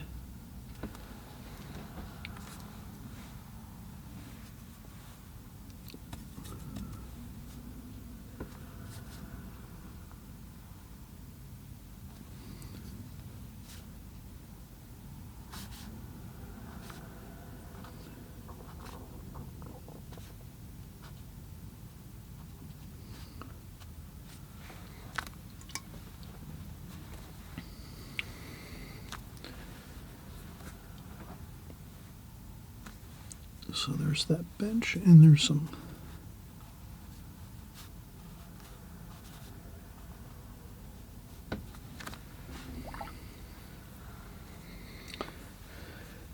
and then over here there's a little bit of just some very light lines like that. Carefully go like that across there. This over here has a cobalt blue, somewhat of a cobalt blue.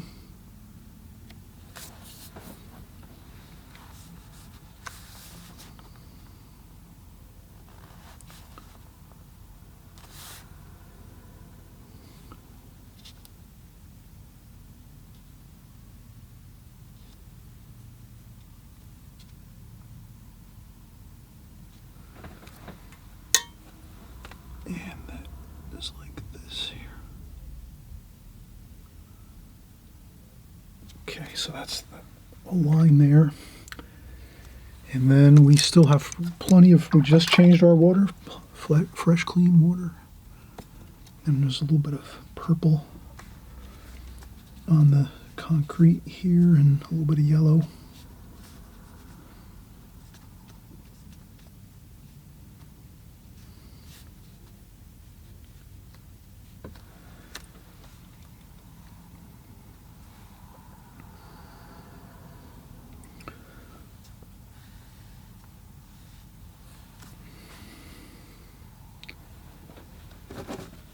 I'm trying to finish this section over here where our donkey is, finish this all, and then just do the sky next, and then the last would be the signs with the writing on the signs, kind of like the gingerbread of the painting, or the final details, the the really nice finishing touches. So let's see,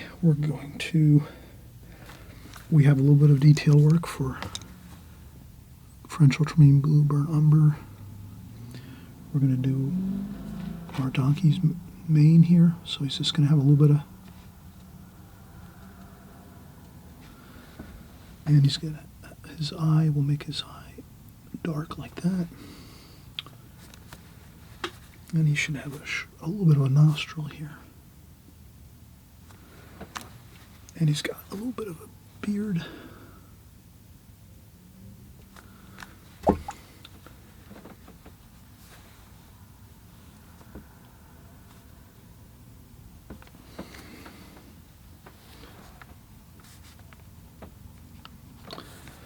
That looks okay.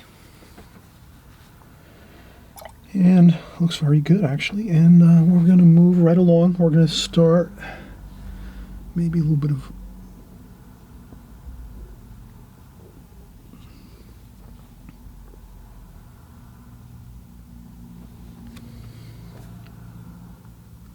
color on those.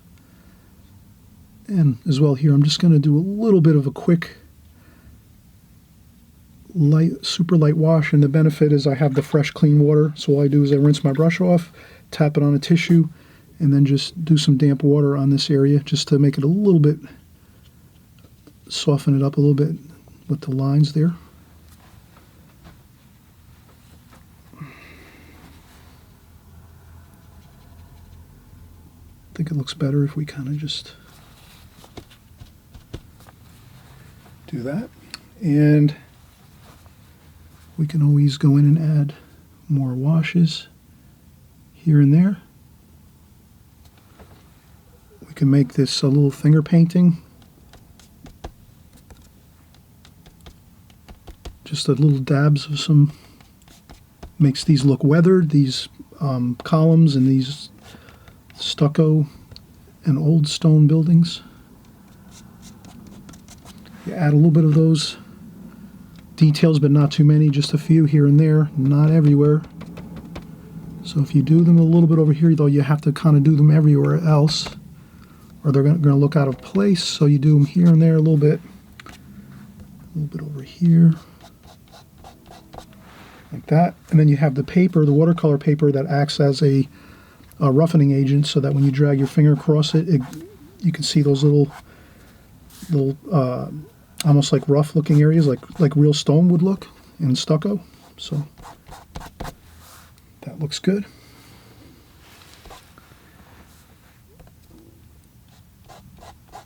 Like that. Okay.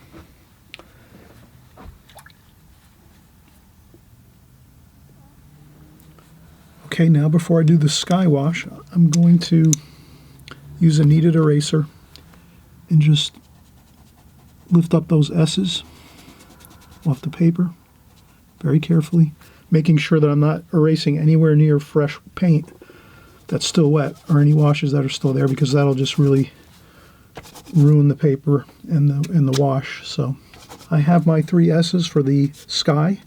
I lifted those off with the kneaded eraser, and now we have the rest of the painting. We can finish up with the sky. Again, I have fresh clean water. Just put new water in, and we're going to use blue, cobalt blue and cerulean blue, and do a very, very subtle light sky wash, maybe a little purple in there too. Ultramarine violet, and again we use violet other places on our painting, so that when we do that, then we can add it into the sky and it'll look fine. So now we're going to get our blue, and we're going to do the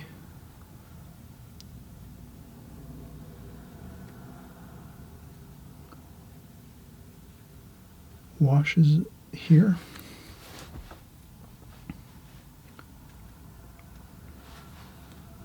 Cobalt blue.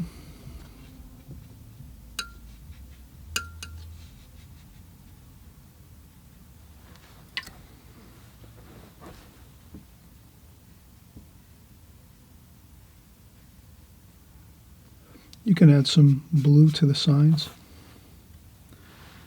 I would tend to make it darker with a little bit of ultramarine violet up here. Then I would add some fresh clean water, nothing else, just to kind of give this a nice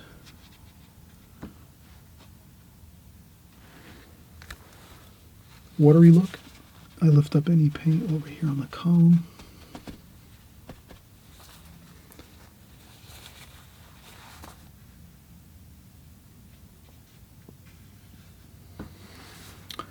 And then I make these clouds and sky area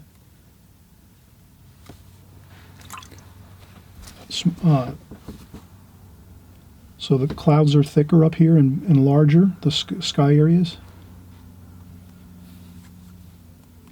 So there's a little bit of,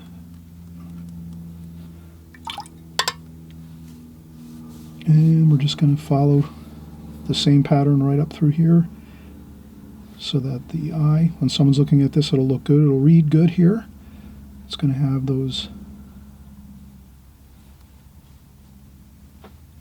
lines that continue on through behind the columns, so you'll feel like it is really back there. That's real important to make sure that your lines go straight through here. Don't paint on the column, of course, you wouldn't want to do that. And you just start it again there. And if you go onto the column a little bit, no problem, lift up a little bit of tissue. And then you have that nice sky wash, and it's loose and not too, we're not fussing over it. We just pretty much put in some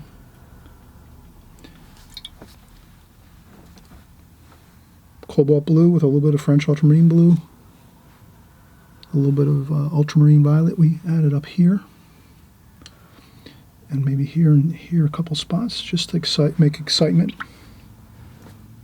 with the wash.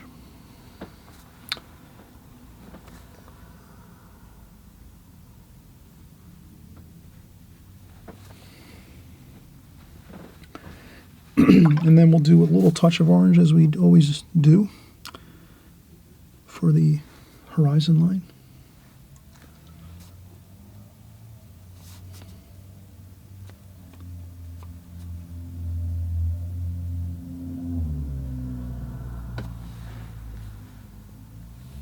And then over here, this is a roof, a metal roof, standing seam metal roof. And we'll get some very, very faint lines on there just to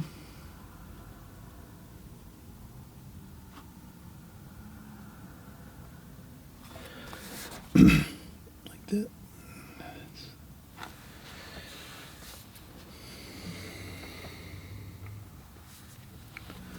And we needed to add a molding over here, a trim board over here. Let's do that.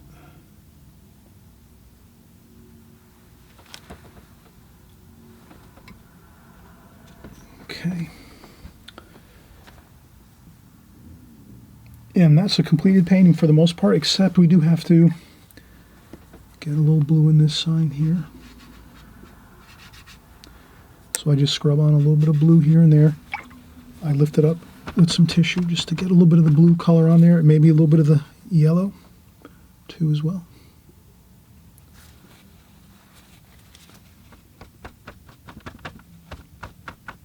Like that.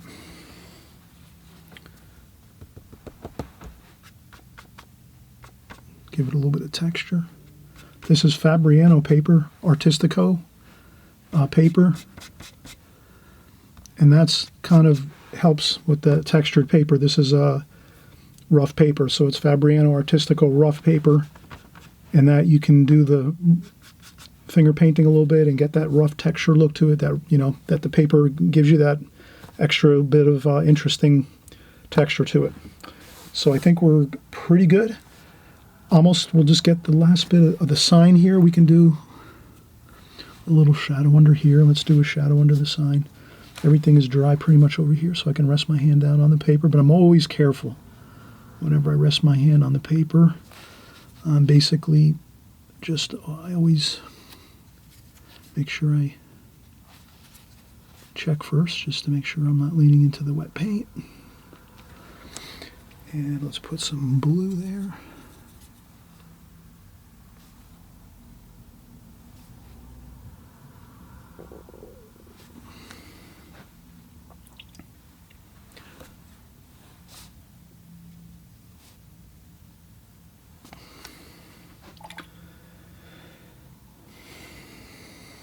Okay, and we do have to touch up the car a little bit, I remember, so I'll do that.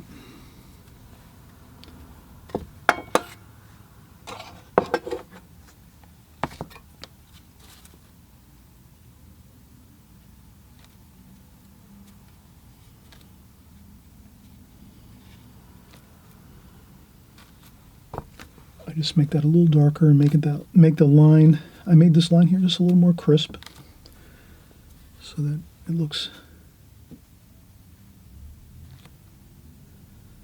and then in the interior,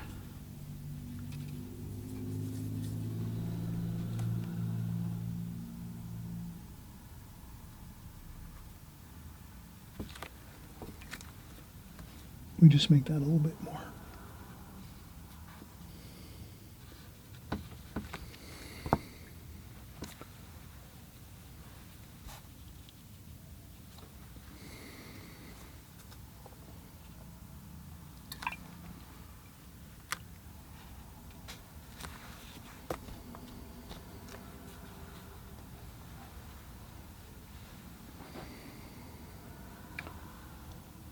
And then over here, we don't want to forget, we're going to do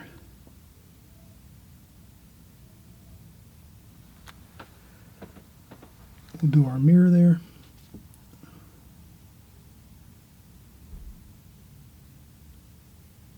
We'll do our mirror over there. And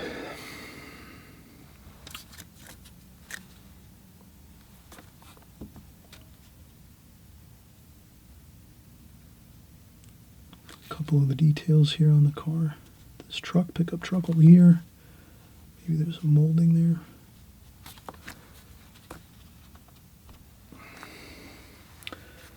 And then we said we were going to use a little bit of white.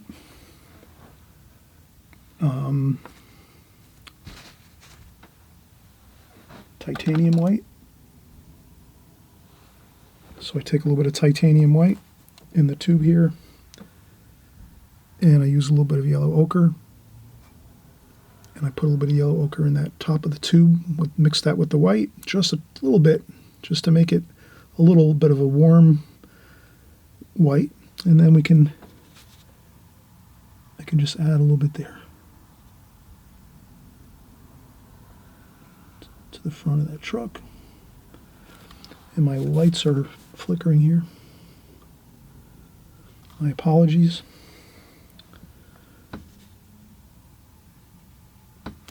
Okay.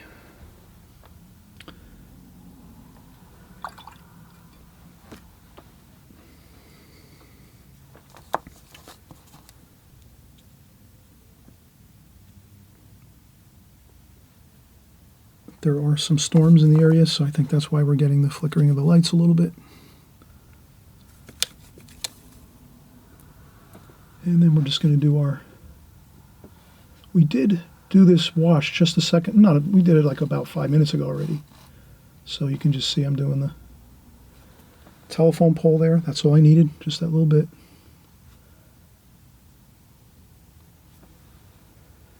Like that.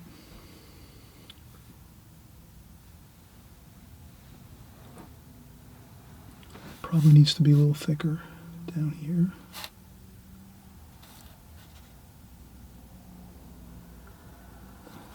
So this goes down. And I'll pretend I think this would look better if I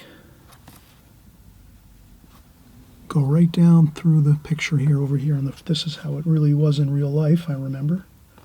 So that's why I'm going to do this.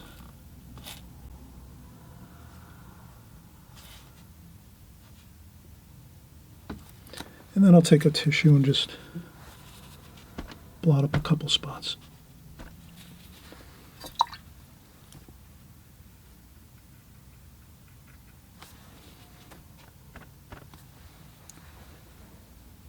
and that's fine. Okay, and now we're gonna take our needlepoint brush,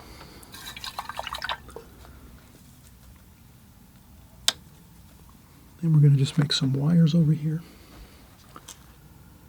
And I just really do it fast.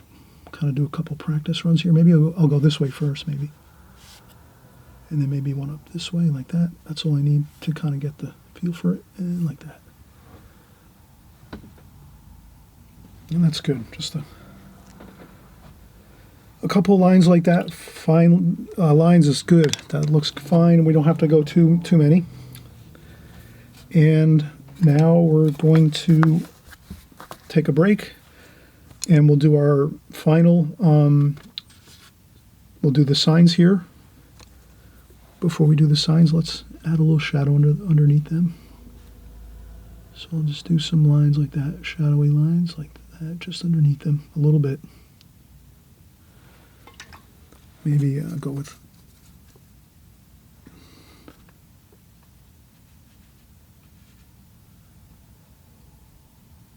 like that.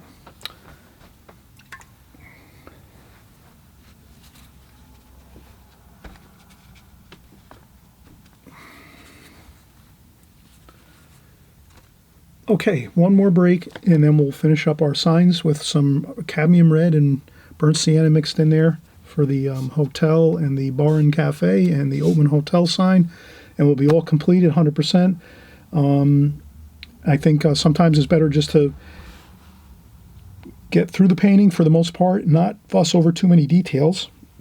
And I think we did that. We didn't get bogged down with too many details on this one. We really did a fine job of just getting through the painting, keep on going, alla prima style, get a section done, kind of like work it over. We sort of did that, and we finished up now, and you can kind of see we were able to work the whole painting using all the same colors over and over and over. We didn't deviate from the colors we started with. Is the same colors we worked all the way through the whole painting, so it's got a nice harmony to it. We left white paper for highlights for bright sunlight. And we're going to take a break. And if you're enjoying this video, I always say please subscribe. The subscribe button's right down on the right-hand side here. This way you'll get new videos. Every new video that comes out that we create every week, you'll be alerted right away. And then this way you can watch it and watch it full through one time. And then if you think you want to paint it, you go the second time through it and you paint along with it, and you'll have it. You'll be able to work along with it and work along with us, and you'll have a great time of it. Watercolor is an absolutely fantastic and exciting medium. I know you'll enjoy tremendously. And if you're just new here for the first time, I want to say welcome and thank you for coming by. And I have an Extreme Beginner series also, which is basically for the beginners, the real super, just starting, don't even have paints or brushes or palettes or anything yet, and paints and paper. That's the Extreme Beginner series I do on the same channel here. And if you watch those videos, it's more geared towards just maybe beginning and starting out with, the more simple palettes, simple brushes, not as expensive gear. This video here is more expert level or advanced beginner. So this is like advanced beginner but even if you're an extreme beginner, you can try this painting. Why not? I would myself, and there's no reason why you shouldn't. But in any case, keep having fun. We'll come right back and just finish these last few spots. And again, thumbs up if you like this video. And we'll see you in just a few seconds when we'll finish up our calligraphy here.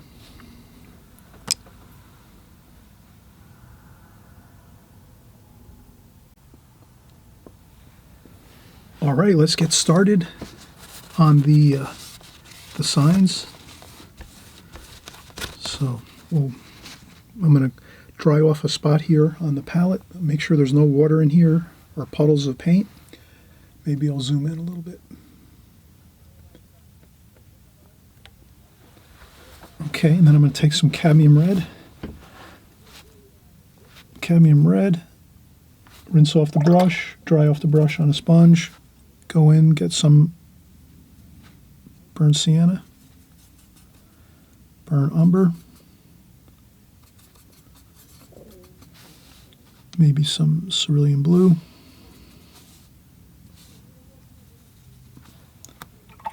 This way we have a lot of variation. If we just went in and used just one color, it wouldn't look so great. So we're going to mix around a little bit and we'll get this started. So I'll start off with this here. And I'm going to move at a good pace here. I don't want to try to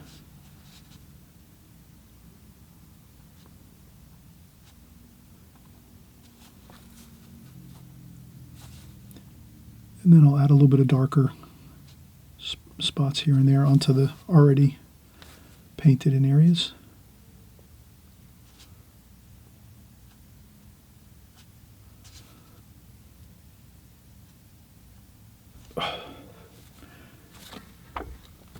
And this here is the mystery writing. I'm just a couple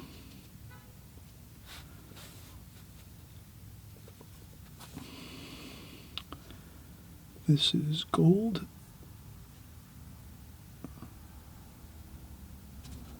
Gold City Salloon.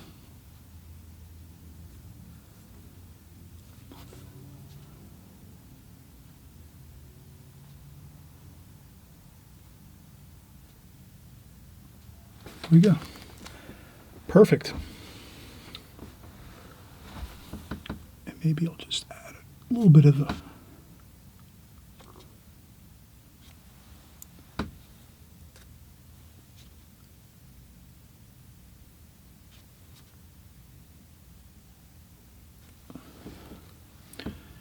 and we'll go over here.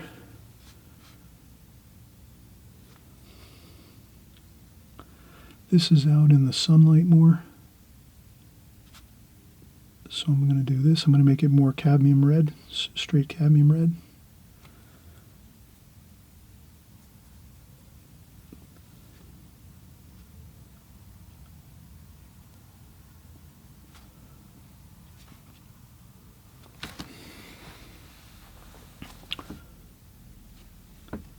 And this is the bar. And I'll go with a little darker mix there.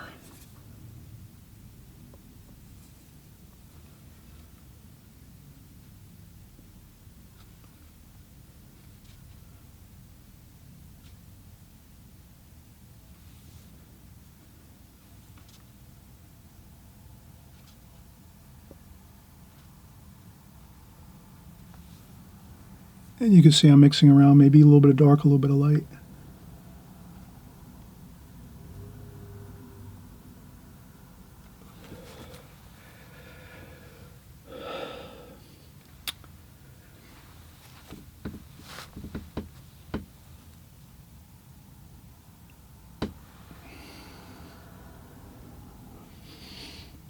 I think that looks pretty good. Okay, I think that's good. And there's another. This is like a dark, almost like a black over here. There's another small, someone must have painted bar over here, just so maybe people walking by will see it, that are walking on the sidewalk areas or the street area. So there's a little sign there that says bar.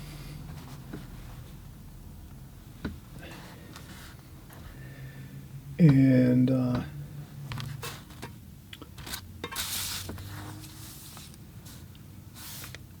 I'm going to leave, I think I'm going to leave everything as it is. It looks really good. I hope you enjoyed this painting. We had just a fun time.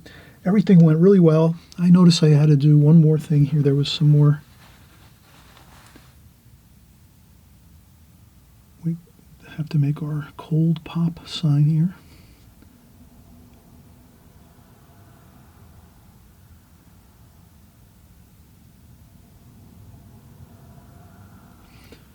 It's always fun to have some mystery to things, so this is a little bit of a... Over here is the mystery writing. We're not exactly, it might be something else written over here.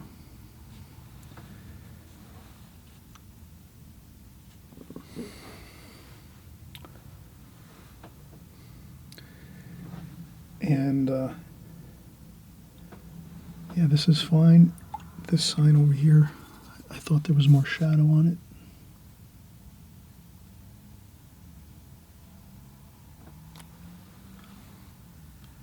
A little bit of a shadow under the sign here.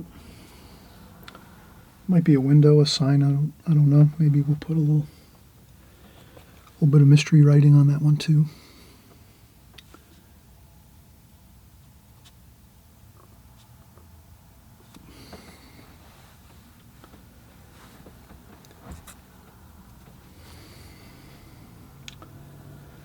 Okay, everyone, have a great time with this painting. Feel free to leave comments in the comments section.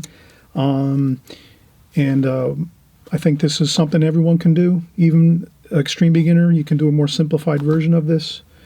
Maybe you would take a small section of this painting and just do this section over here and then kind of leave this out for now. Try this section first. I always mention that's a great way to do a painting. If you want to paint a larger painting, you might want to, I used to do this a lot when I first started, is I would take a section of a painting I wanted to paint, do this section maybe once or twice by itself on a separate piece of paper, then go over here and do this section, and then maybe do up here a third section.